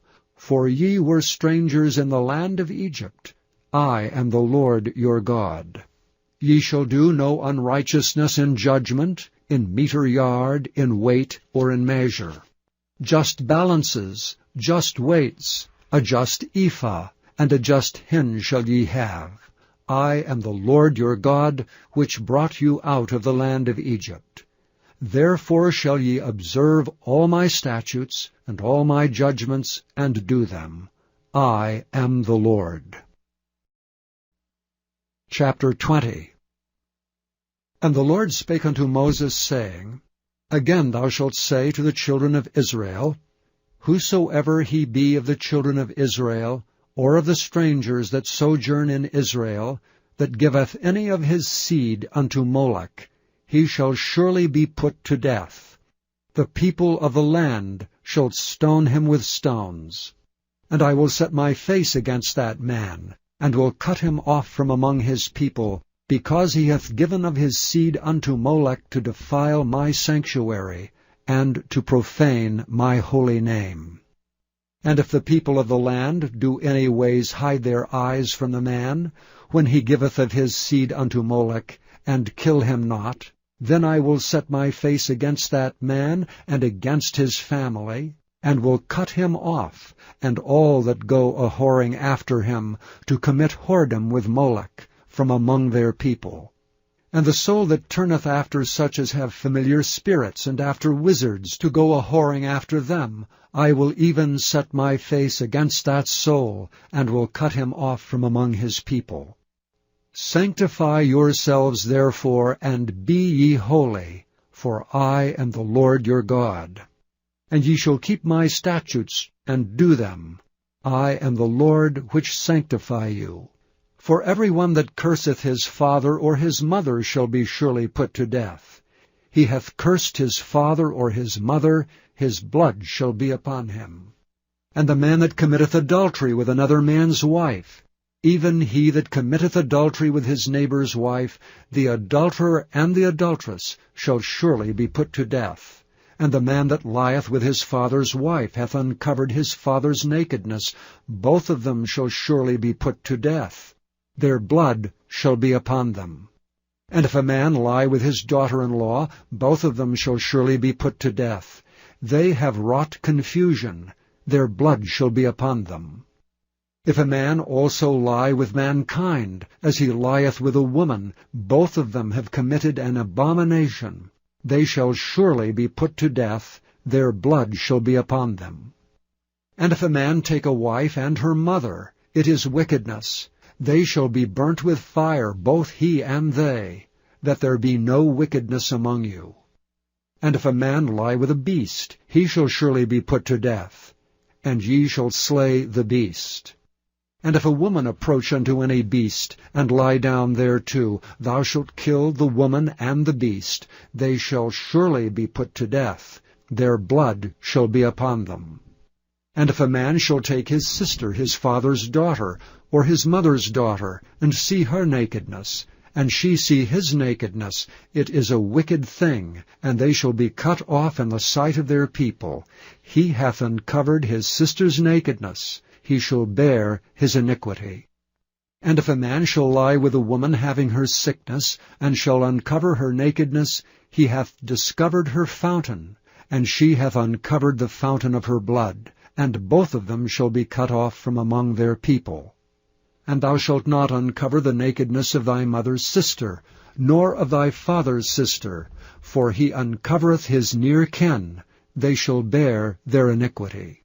And if a man shall lie with his uncle's wife, he hath uncovered his uncle's nakedness. They shall bear their sin. They shall die childless. And if a man shall take his brother's wife, it is an unclean thing. He hath uncovered his brother's nakedness. They shall be childless. Ye shall therefore keep all my statutes and all my judgments, and do them, that the land whither I bring you to dwell therein spew you not out. And ye shall not walk in the manners of the nation which I cast out before you, for they committed all these things, and therefore I abhorred them. But I have said unto you, ye shall inherit their land, and I will give it unto you to possess it, a land that floweth with milk and honey. I am the Lord your God, which have separated you from other people.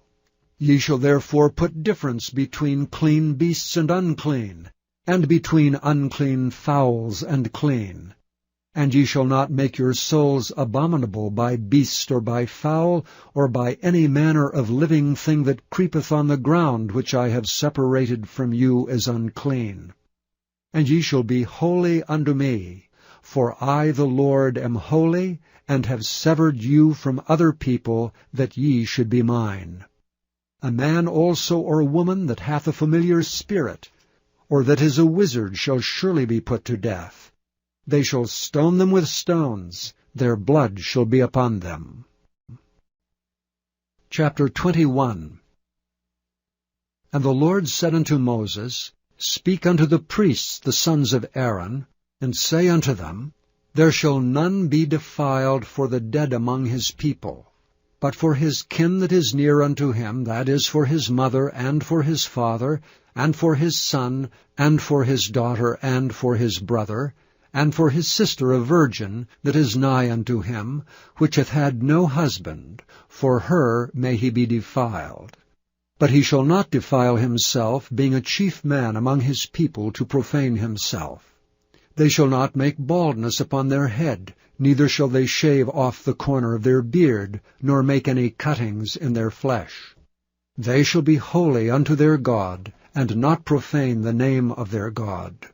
For the offerings of the Lord made by fire, and the bread of their God they do offer. Therefore they shall be holy. They shall not take a wife that is a whore, or profane. Neither shall they take a woman put away from her husband, for he is holy unto his God. Thou shalt sanctify him therefore, for he offereth the bread of thy God. He shall be holy unto thee. For I, the Lord, which sanctify you, am holy. And the daughter of any priest, if she profane herself by playing the whore, she profaneth her father. She shall be burnt with fire. And he that is the high priest among his brethren, upon whose head the anointing oil was poured, and that is consecrated to put on the garments, shall not uncover his head, nor rend his clothes, neither shall he go into any dead body, nor defile himself for his father or for his mother. Neither shall he go out of the sanctuary, nor profane the sanctuary of his God. For the crown of the anointing oil of his God is upon him. I am the Lord. And he shall take a wife in her virginity. A widow, or a divorced woman, or profane, or an harlot, these shall he not take, but he shall take a virgin of his own people to wife. Neither shall he profane his seed among his people, for I, the Lord, do sanctify him. And the Lord spake unto Moses, saying, Speak unto Aaron, saying, Whosoever he be of thy seed in their generation, that hath any blemish, let him not approach to offer the bread of his God. For whatsoever man he be that hath a blemish, he shall not approach, a blind man, or a lame, or he that hath a flat nose, or anything superfluous, or a man that is broken-footed or broken-handed, or crook-backed, or a dwarf, or that hath a blemish in his eye, or be scurvy, or scabbed, or hath his stones broken. No man that hath a blemish of the seed of Aaron the priest shall come nigh to offer the offerings of the Lord made by fire. He hath a blemish. He shall not come nigh to offer the bread of his God. He shall eat the bread of his God, both of the most holy and of the holy. Only he shall not go in unto the veil, nor come nigh unto the altar, because he hath a blemish, that he profane not my sanctuaries. For I, the Lord, do sanctify them. And Moses told it unto Aaron, and to his sons, and to all the children of Israel. Chapter 22. And the Lord spake unto Moses, saying, Speak unto Aaron and to his sons, that they separate themselves from the holy things of the children of Israel, and that they profane not my holy name and those things which they hallow unto me. I am the Lord. Say unto them, Whosoever he be of all your seed among your generations, that goeth unto the holy things which the children of Israel hallow unto the Lord, having his uncleanness upon him, that soul shall be cut off from my presence. I am the Lord. What man soever of the seed of Aaron is a leper, or hath a running issue, he shall not eat of the holy things until he be clean. And whoso toucheth anything that is unclean by the dead, or a man whose seed goeth from him, or whosoever toucheth any creeping thing whereby he may be made unclean, or a man of whom he may take uncleanness, whatsoever uncleanness he hath, the soul which hath touched any such shall be unclean until even, and shall not eat of the holy things, unless he wash his flesh with water. And when the sun is down, he shall be clean, and shall afterward eat of the holy things, because it is his food. That which dieth of itself, or is torn with beast, he shall not eat to defile himself therewith. I am the Lord. They shall therefore keep mine ordinance, lest they bear sin for it, and die therefore if they profane it. I, the Lord, do sanctify them. There shall no stranger eat of the holy thing. A sojourner of the priest, or an hired servant, shall not eat of the holy thing. But if the priest buy any soul with his money, he shall eat of it, and he that is born in his house, they shall eat of his meat. If the priest's daughter also be married unto a stranger, she may not eat of an offering of the holy things. But if the priest's daughter be a widow, or divorced, and have no child, and is returned unto her father's house as in her youth, she shall eat of her father's meat. But there shall no stranger eat thereof. And if a man eat of the holy thing unwittingly, then he shall put the 5th part thereof unto it, and shall give it unto the priest with the holy thing. And they shall not profane the holy things of the children of Israel, which they offer unto the Lord, or suffer them to bear the iniquity of trespass when they eat their holy things, for I, the Lord, do sanctify them. And the Lord spake unto Moses, saying, Speak unto Aaron, and to his sons, and to all the children of Israel, and say unto them, Whatsoever he be of the house of Israel, or of the strangers in Israel, that will offer his oblation for all his vows, and for all his freewill offerings, which they will offer unto the Lord for a burnt offering, ye shall offer at your own will a male without blemish of the beeves, of the sheep, or of the goats. But whatsoever hath a blemish, that shall ye not offer, for it shall not be acceptable for you. And whosoever offereth a sacrifice of peace offerings unto the Lord, to accomplish his vow, or a freewill offering in beeves or sheep, it shall be perfect to be accepted. There shall be no blemish therein. Blind, or broken, or maimed, or having a wen, or scurvy, or scabbed, ye shall not offer these unto the Lord, nor make an offering by fire of them upon the altar unto the Lord. Either a bullock or a lamb that hath anything superfluous or lacking in his parts, that mayest thou offer for a freewill offering, but for a vow it shall not be accepted. Ye shall not offer unto the Lord that which is bruised, or crushed, or broken, or cut, neither shall ye make any offering thereof in your land. Neither from a stranger's hand shall ye offer the bread of your God of any of these, because their corruption is in them, and blemishes be in them, they shall not be accepted for you. And the Lord spake unto Moses, saying, When a bullock or a sheep or a goat is brought forth, then it shall be 7 days under the dam, and from the 8th day and thenceforth it shall be accepted for an offering made by fire unto the Lord. And whether it be cow or ewe, ye shall not kill it and her young both in 1 day. And when ye will offer a sacrifice of thanksgiving unto the Lord, offer it at your own will. On the same day it shall be eaten up, ye shall leave none of it until the morrow. I am the Lord. Therefore shall ye keep my commandments and do them. I am the Lord. Neither shall ye profane my holy name, but I will be hallowed among the children of Israel.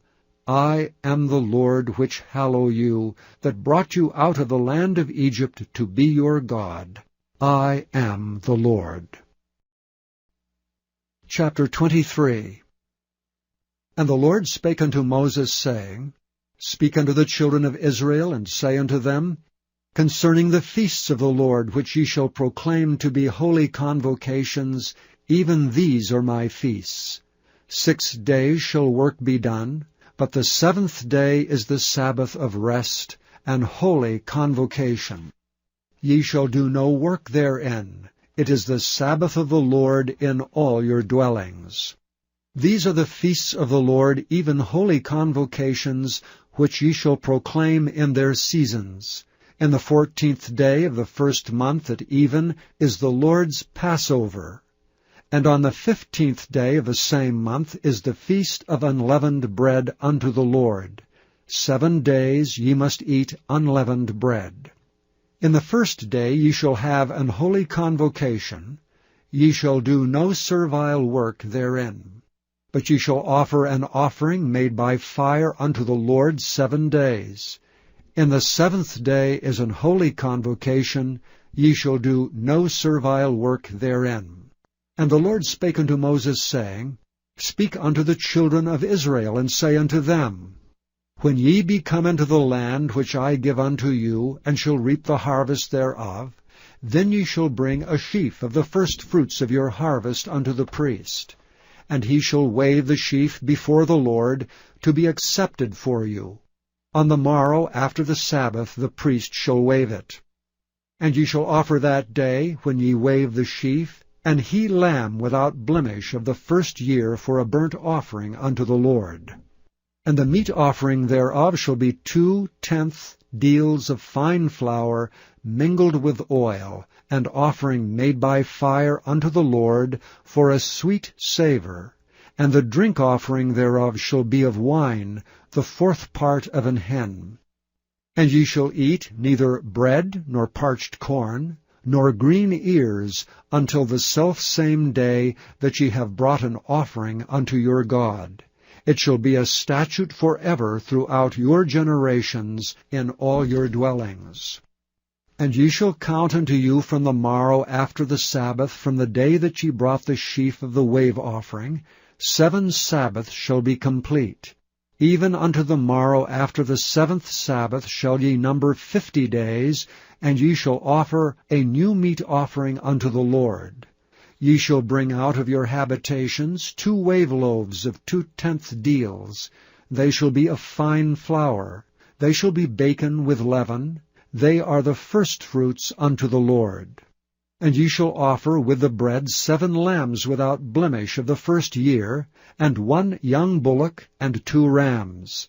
They shall be for a burnt offering unto the Lord, with their meat offering and their drink offerings, even an offering made by fire of sweet savour unto the Lord.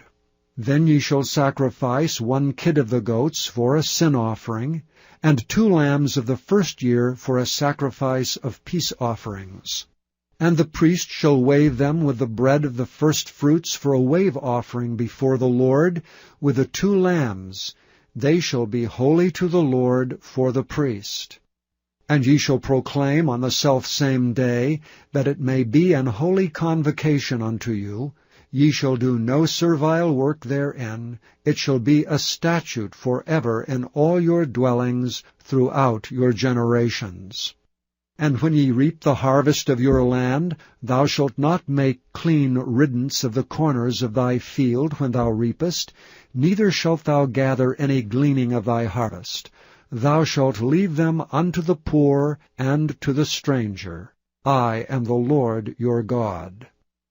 And the Lord spake unto Moses, saying, Speak unto the children of Israel, saying, In the 7th month, in the 1st day of the month, shall ye have a Sabbath, a memorial of blowing of trumpets, an holy convocation. Ye shall do no servile work therein, but ye shall offer an offering made by fire unto the Lord. And the Lord spake unto Moses, saying, Also on the 10th day of this 7th month there shall be a day of atonement. It shall be an holy convocation unto you, and ye shall afflict your souls, and offer an offering made by fire unto the Lord. And ye shall do no work in that same day, for it is a day of atonement, to make an atonement for you before the Lord your God. For whatsoever soul it be that shall not be afflicted in that same day, he shall be cut off from among his people. And whatsoever soul it be that doeth any work in that same day, the same soul will I destroy from among his people. Ye shall do no manner of work. It shall be a statute forever throughout your generations in all your dwellings. It shall be unto you a Sabbath of rest, and ye shall afflict your souls. In the 9th day of the month at even, from even unto even, shall ye celebrate your Sabbath. And the Lord spake unto Moses, saying, Speak unto the children of Israel, saying, The 15th day of this 7th month shall be the Feast of Tabernacles for 7 days unto the Lord. On the 1st day shall be an holy convocation. Ye shall do no servile work therein. 7 days ye shall offer an offering made by fire unto the Lord. On the 8th day shall be an holy convocation unto you. And ye shall offer an offering made by fire unto the Lord. It is a solemn assembly, and ye shall do no servile work therein. These are the feasts of the Lord, which ye shall proclaim to be holy convocations, to offer an offering made by fire unto the Lord, a burnt offering and a meat offering, a sacrifice and drink offerings, everything upon his day, beside the Sabbaths of the Lord, and beside your gifts, and beside all your vows, and beside all your freewill offerings, which ye give unto the Lord. Also in the 15th day of the 7th month, when ye have gathered in the fruit of the land, ye shall keep a feast unto the Lord 7 days. On the 1st day shall be a Sabbath, and on the 8th day shall be a Sabbath. And ye shall take you on the 1st day the boughs of goodly trees, branches of palm trees, and the boughs of thick trees, and willows of the brook. And ye shall rejoice before the Lord your God 7 days. And ye shall keep it a feast unto the Lord 7 days in the year. It shall be a statute forever in your generations. Ye shall celebrate it in the 7th month. Ye shall dwell in booths 7 days. All that are Israelites born shall dwell in booths, that your generations may know that I made the children of Israel to dwell in booths when I brought them out of the land of Egypt. I am the Lord your God. And Moses declared unto the children of Israel the feasts of the Lord. Chapter 24. And the Lord spake unto Moses, saying, Command the children of Israel that they bring unto thee pure oil olive beaten for the light, to cause the lamps to burn continually. Without the veil of the testimony, in the tabernacle of the congregation, shall Aaron order it from the evening unto the morning before the Lord continually. It shall be a statute forever in your generations. He shall order the lamps upon the pure candlestick before the Lord continually. And thou shalt take fine flour, and bake 12 cakes thereof. 2/10 deals shall be in 1 cake. And thou shalt set them in 2 rows, 6 on a row, upon the pure table before the Lord. And thou shalt put pure frankincense upon each row, that it may be on the bread for a memorial, even an offering made by fire unto the Lord. Every Sabbath he shall set it in order before the Lord continually, being taken from the children of Israel by an everlasting covenant. And it shall be Aaron's and his sons, and they shall eat it in the holy place. For it is most holy unto him of the offerings of the Lord made by fire by a perpetual statute. And the son of an Israelitish woman, whose father was an Egyptian, went out among the children of Israel, and this son of the Israelitish woman and a man of Israel strove together in the camp. And the Israelitish woman's son blasphemed the name of the Lord and cursed. And they brought him unto Moses, and his mother's name was Shelomith, the daughter of Dibri, of the tribe of Dan. And they put him in ward, that the mind of the Lord might be showed them. And the Lord spake unto Moses, saying, Bring forth him that hath cursed without the camp, and let all that heard him lay their hands upon his head, and let all the congregation stone him.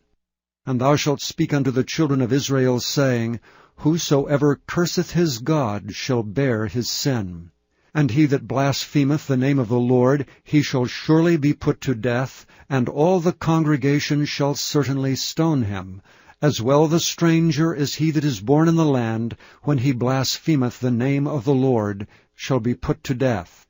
And he that killeth any man shall surely be put to death. And he that killeth a beast shall make it good, beast for beast.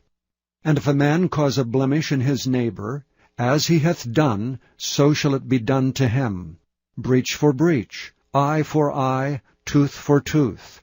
As he hath caused a blemish in a man, so shall it be done to him again. And he that killeth a beast, he shall restore it. And he that killeth a man, he shall be put to death. Ye shall have one manner of law, as well for the stranger as for one of your own country, for I am the Lord your God. And Moses spake to the children of Israel, that they should bring forth him that had cursed out of the camp, and stone him with stones. And the children of Israel did as the Lord commanded Moses. Chapter 25. And the Lord spake unto Moses in Mount Sinai, saying, Speak unto the children of Israel, and say unto them, When ye come into the land which I give you, then shall the land keep a Sabbath unto the Lord. 6 years thou shalt sow thy fields, and 6 years thou shalt prune thy vineyard, and gather in the fruit thereof. But in the 7th year shall be a Sabbath of rest unto the land, a Sabbath for the Lord. Thou shalt neither sow thy field, nor prune thy vineyard. That which groweth of its own accord by thy harvest thou shalt not reap, neither gather the grapes of thy vine undressed, for it is a year of rest unto the land. And the Sabbath of the land shall be meat for you, for thee, and for thy servant, and for thy maid, and for thy hired servant, and for thy stranger that sojourneth with thee, and for thy cattle, and for the beasts that are in thy land, shall all the increase thereof be meat. And thou shalt number 7 Sabbaths of years unto thee, 7 times 7 years. And the space of the 7 Sabbaths of years shall be unto thee 49 years. Then shalt thou cause the trumpet of the Jubilee to sound on the 10th day of the 7th month. In the day of atonement shall ye make the trumpet sound throughout all your land. And ye shall hallow the 50th year, and proclaim liberty throughout all the land unto all the inhabitants thereof.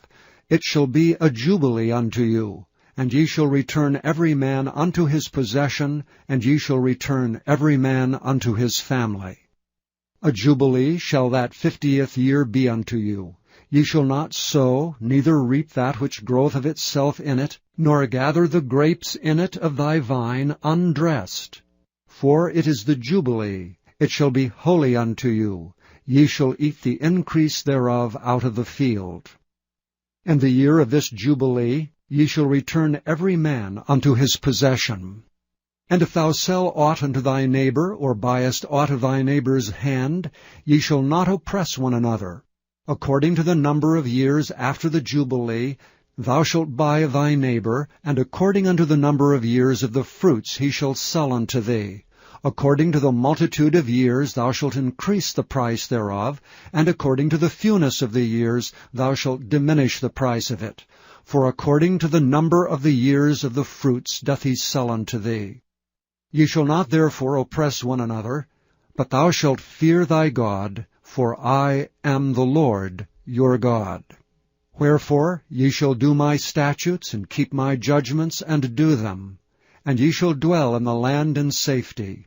And the land shall yield her fruit, and ye shall eat your fill, and dwell therein in safety. And if ye shall say, What shall we eat the 7th year? Behold, we shall not sow, nor gather in our increase.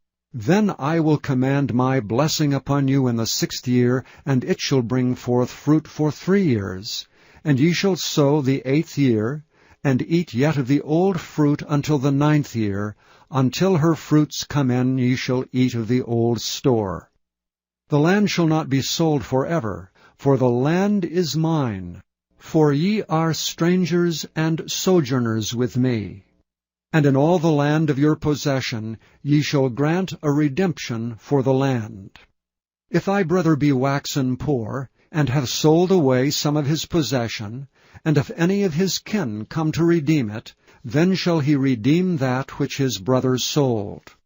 And if the man have none to redeem it, and himself be able to redeem it, then let him count the years of the sale thereof, and restore the overplus unto the man to whom he sold it, that he may return unto his possession. But if he be not able to restore it to him, then that which is sold shall remain in the hand of him that hath bought it until the year of Jubilee, and in the Jubilee it shall go out, and he shall return unto his possession. And if a man sell a dwelling house in a walled city, then he may redeem it within a whole year after it is sold, within a full year may he redeem it. And if it be not redeemed within the space of a full year, then the house that is in the walled city shall be established for ever to him that bought it throughout his generations. It shall not go out in the Jubilee. But the houses of the villages which have no wall round about them shall be counted as the fields of the country. They may be redeemed, and they shall go out in the Jubilee. Notwithstanding, the cities of the Levites, and the houses of the cities of their possession, may the Levites redeem at any time. And if a man purchase of the Levites, then the house that was sold, and the city of his possession, shall go out in the year of Jubilee. For the houses of the cities of the Levites are their possession among the children of Israel. But the field of the suburbs of their cities may not be sold, for it is their perpetual possession. And if thy brother be waxen poor, and fallen in decay with thee, then thou shalt relieve him, yea, though he be a stranger or a sojourner, that he may live with thee. Take thou no usury of him, or increase, but fear thy God, that thy brother may live with thee. Thou shalt not give him thy money upon usury, nor lend him thy victuals for increase. I am the Lord your God, which brought you forth out of the land of Egypt, to give you the land of Canaan, and to be your God. And if thy brother that dwelleth by thee be waxen poor, and be sold unto thee, thou shalt not compel him to serve as a bondservant, but as an hired servant, and as a sojourner, he shall be with thee, and shall serve thee unto the year of Jubilee. And then shall he depart from thee, both he and his children with him, and shall return unto his own family, and unto the possession of his fathers shall he return. For they are my servants which I brought forth out of the land of Egypt. They shall not be sold as bondmen. Thou shalt not rule over him with rigor, but shalt fear thy God. Both thy bondmen and thy bondmaids which thou shalt have shall be of the heathen that are round about you. Of them shall ye buy bondmen and bondmaids. Moreover, of the children of the strangers that do sojourn among you, of them shall ye buy, and of their families that are with you, which they begat in your land, and they shall be your possession. And ye shall take them as an inheritance for your children after you, to inherit them for a possession. They shall be your bondmen forever. But over your brethren, the children of Israel, ye shall not rule one over another with rigor. And if a sojourner or stranger wax rich by thee, and thy brother that dwelleth by him wax poor, and sell himself unto the stranger or sojourner by thee, or to the stock of the stranger's family, after that he is sold he may be redeemed again. One of his brethren may redeem him. Either his uncle or his uncle's son may redeem him, or any that is nigh of kin unto him of his family may redeem him. Or, if he be able, he may redeem himself. And he shall reckon with him that bought him from the year that he was sold to him unto the year of Jubilee. And the price of his sale shall be according unto the number of years, according to the time of an hired servant shall it be with him. If there be yet many years behind, according unto them he shall give again the price of his redemption out of the money that he was bought for. And if there remain but few years unto the year of Jubilee, then he shall count with him, and according unto his years shall he give him again the price of his redemption. And as a yearly hired servant shall he be with him, and the other shall not rule with rigor over him in thy sight. And if he be not redeemed in these years, then he shall go out in the year of Jubilee, both he and his children with him. For unto me the children of Israel are servants. They are my servants, whom I brought forth out of the land of Egypt. I am the Lord your God. Chapter 26. Ye shall make you no idols nor graven image, neither rear you up a standing image, neither shall ye set up any image of stone in your land to bow down unto it, for I am the Lord your God. Ye shall keep my Sabbaths, and reverence my sanctuary. I am the Lord. If ye walk in my statutes, and keep my commandments, and do them, Then I will give you rain in due season, and the land shall yield her increase, and the trees of the field shall yield their fruit. And your threshing shall reach unto the vintage, and the vintage shall reach unto the sowing time, and ye shall eat your bread to the full, and dwell in your land safely. And I will give you peace in the land, and ye shall lie down, and none shall make you afraid. And I will rid evil beasts out of the land, neither shall the sword go through your land. And ye shall chase your enemies, and they shall fall before you by the sword. And 5 of you shall chase 100, and 100 of you shall put 10,000 to flight, and your enemies shall fall before you by the sword. For I will have respect unto you, and make you fruitful, and multiply you, and establish my covenant with you. And ye shall eat old store, and bring forth the old because of the new. And I will set my tabernacle among you, and my soul shall not abhor you. And I will walk among you, and will be your God, and ye shall be my people. I am the Lord your God, which brought you forth out of the land of Egypt, that ye should not be their bondmen. And I have broken the bands of your yoke, and made you go upright. But if ye will not hearken unto me, and will not do all these commandments, and if ye shall despise my statutes, or if your soul abhor my judgments, so that ye will not do all my commandments, but that ye break my covenant, I also will do this unto you. I will even appoint over you terror, consumption, and the burning ague, that shall consume the eyes and cause sorrow of heart. And ye shall sow your seed in vain, for your enemies shall eat it. And I will set my face against you, and ye shall be slain before your enemies. They that hate you shall reign over you, and ye shall flee when none pursueth you. And if ye will not yet for all this hearken unto me, then I will punish you 7 times more for your sins. And I will break the pride of your power, and I will make your heaven as iron, and your earth as brass, and your strength shall be spent in vain. For your land shall not yield her increase, neither shall the trees of the land yield their fruits. And if ye walk contrary unto me, and will not hearken unto me, I will bring 7 times more plagues upon you according to your sins. I will also send wild beasts among you, which shall rob you of your children, and destroy your cattle, and to make you few in number. And your highways shall be desolate.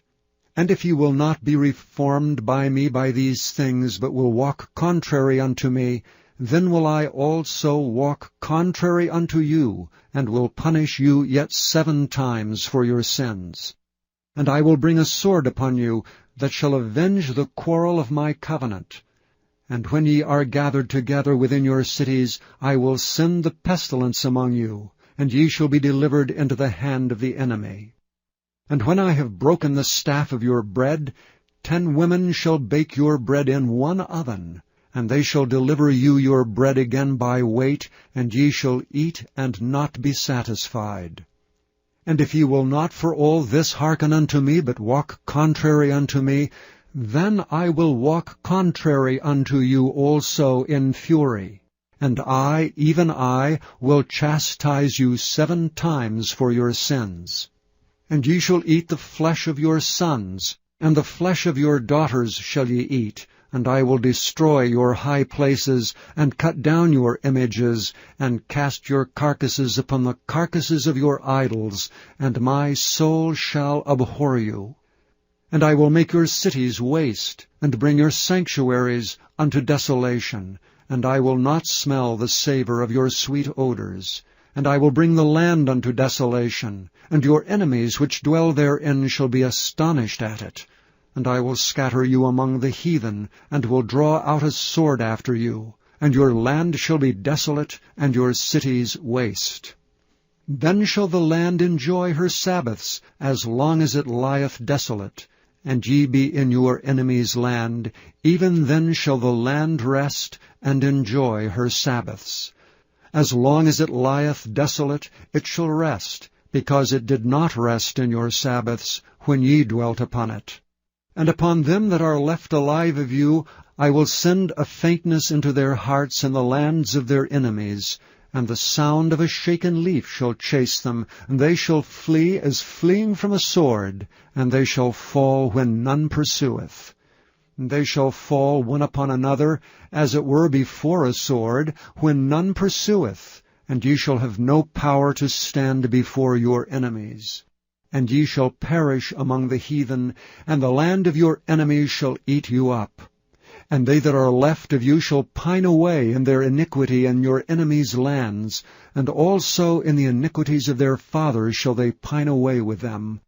If they shall confess their iniquity, and the iniquity of their fathers, with their trespass which they trespassed against me, and that also they have walked contrary unto me, and that I also have walked contrary unto them, and have brought them into the land of their enemies, if then their uncircumcised hearts be humbled, and they then accept of the punishment of their iniquity, then will I remember my covenant with Jacob, and also my covenant with Isaac, and also my covenant with Abraham will I remember, and I will remember the land.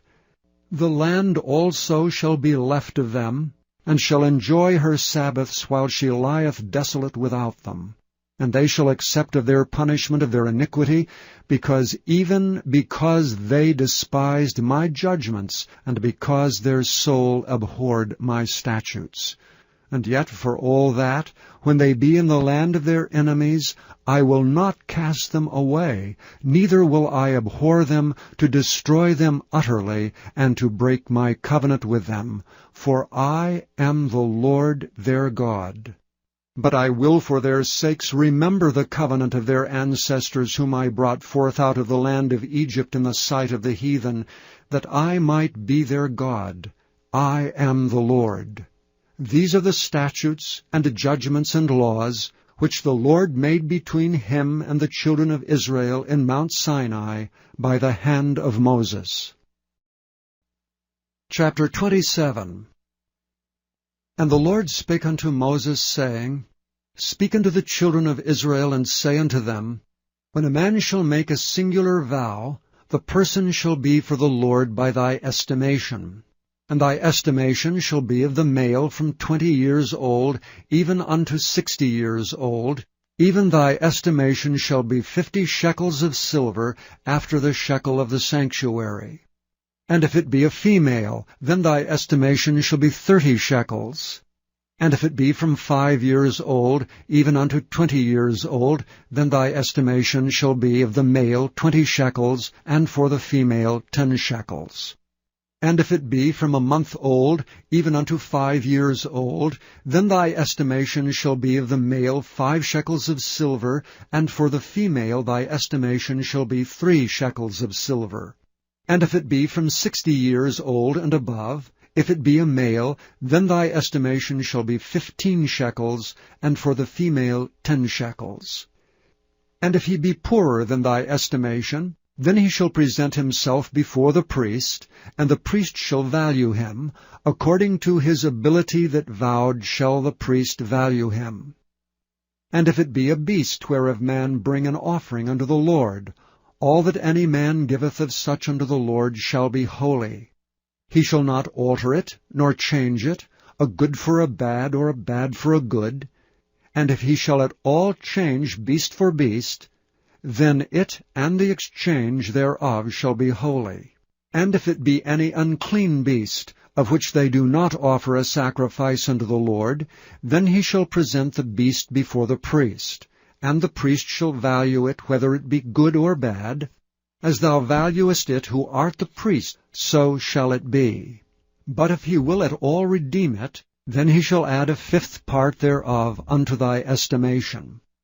And when a man shall sanctify his house to be holy unto the Lord, then the priest shall estimate it, whether it be good or bad. As the priest shall estimate it, so shall it stand. And if he that sanctified it will redeem his house, then he shall add the 5th part of the money of thy estimation unto it, and it shall be his. And if a man shall sanctify unto the Lord some part of a field of his possession, then thy estimation shall be according to the seed thereof. An homer of barley seed shall be valued at 50 shekels of silver. If he sanctify his field from the year of Jubilee, according to thy estimation it shall stand. But if he sanctify his field after the Jubilee, then the priest shall reckon unto him the money according to the years that remain, even unto the year of the Jubilee, and it shall be abated from thy estimation. And if he that sanctified the field will in any wise redeem it, then he shall add the 5th part of the money of thy estimation unto it, and it shall be assured to him. And if he will not redeem the field, or if he have sold the field to another man, it shall not be redeemed any more. But the field, when it goeth out in the Jubilee, shall be holy unto the Lord, as a field devoted. The possession thereof shall be the priest's. And if a man sanctify unto the Lord a field which he hath bought, which is not of the fields of his possession, then the priest shall reckon unto him the worth of thy estimation, even unto the year of the Jubilee. And he shall give thine estimation in that day as a holy thing unto the Lord. And in the year of the Jubilee the field shall return unto him of whom it was bought, even to him to whom the possession of the land did belong. And all thy estimation shall be according to the shekel of the sanctuary, 20 gerahs shall be the shekel. Only the firstling of the beasts which should be the Lord's firstling, no man shall sanctify it, whether it be ox or sheep, it is the Lord's. And if it be of an unclean beast, then he shall redeem it according to thine estimation, and add a 5th part of it thereto, or if it be not redeemed, then it shall be sold according to thy estimation.